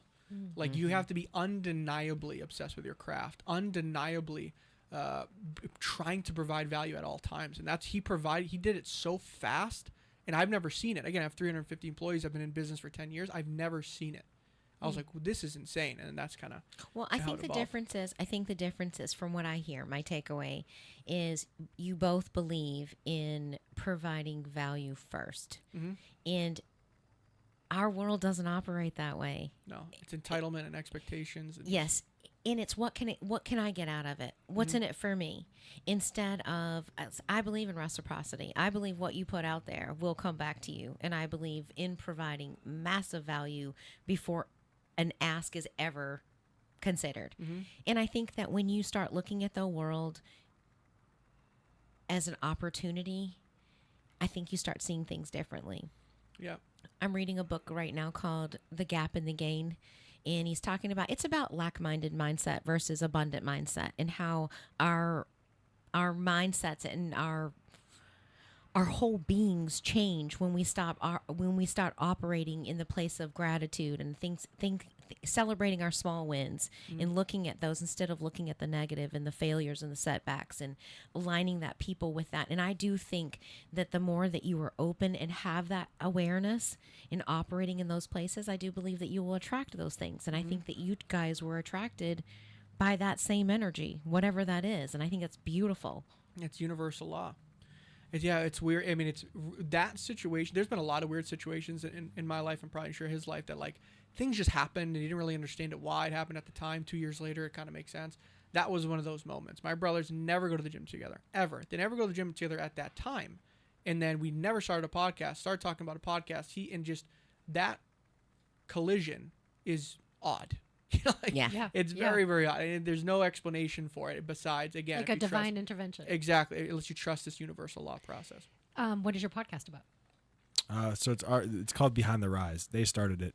I helped start off as like producing and helping them grow. You're in some of the episodes. But now I jump on the show. Yeah, we pretty much we interview other business owners. It's called Behind the Rise because a lot of people, when they see a successful person, they say, "How'd you get there?" The first question is, "What'd you do? Are you from family money? Like, how'd you start it?" Right? Like, I'm sure a lot of you guys asked me, like, "What's your story?" Yeah. So that's pretty much the essence of it. I have a huge network of other business owners. We started interviewing 8 to 9 figure business owners, and they just tell their story. They tell their piece. They give their tips. They give their advice. We dig into some granular questions. We dig into some more entertainment style story questions. So it's been fun. We have some pretty huge guests on. 9-figure business owners, 27-year-old billionaire, like a lot of fun guests, and we just kind of chat about business and how they started. I love it. How many episodes do you have? About 20. 34. 34? Nice. How many am I doing? Yeah. Okay, so a fun I question. just show up and do. What is your favorite meal from your Nutre meals? What's your favorite one? Oh, that's a tough one. We had a Korean rice bowl. That was one of my favorite. It was like ground beef with this Korean fried rice. That was really nice. We have a teriyaki chicken thighs that I like. I like chicken thighs over breast because it's a little fattier. Yeah. But it's more, because people don't understand that. Like, all your chicken's dry. It's a chicken breast. What do you expect? Dry. So the chicken thighs gives a little more texture and flavor to it. So I like our teriyaki chicken with rice, and I like our Korean fried rice. So I was joking that I was going to send Jonko Willix my cookbook because he always jokes around about his wife making dried chicken breast, and I'm like, because she's making chicken breast, she's not going to be like, she's not a wizard. She's not going to turn around and make this chicken breast. She's got to use chicken thighs because I have a bunch of chicken thighs recipes for that reason. And when I do use chicken breast, I pound it so that it's very thin, so it can cook quicker, so it's not so dry. Yeah. But I was going to mail it to him, like, give this to your wife. Your chicken experience will be better. Yeah, it's tough. I mean, the art, because I stink at cooking. I've never been good. Again, I'm my own avatar, right? Yeah. Nutre is good for people who can't cook. So yeah. I don't know anything about cooking. Anytime I meet someone, they're like, "Oh, tell me about the restaurants and what's your recipe on the chicken marsala?" Like, I'm a business person. I'm like, dude, someone feeds me. Yeah, I'm like, I don't know what's going on. I was like, my girlfriend's a great cook. I don't know what's happening. I just, I do the business It's funny stuff. how that happens. I wanted to eat well. I married this one. She cooks well. Yeah, exactly. Exactly. Well, so, and one of the things we had kind of talked about it, doing the meal plans too. If you had a business trip or something like that and you were away, could you get a meal plan delivered to your hotel? Yes, if we're in their area. We actually had that a bunch a year ago. I haven't seen much of it, but yes, you can. As long as it's in our delivery zone, if you give the address to it and delivery instructions, like, hey, at the hotel, drop in the lobby with this person, that person, yeah, we could do it all day. So we are wrapping up Lisa and Robyn on the mic on this Thursday, and I want to thank Robyn and Costas and Valentino, but you go by Tino. Yep. And you can find their company on www.gonutre.com. They hand deliver delicious, healthy food to your door, and then you can check out and learn more about their business and about them on Behind the Rise, where you find all of your podcasts. I want to thank you guys for being on the show. You're more than welcome to come back when you launch that supplement and functional medicine one. I'd love to hear about that. You can practice on me.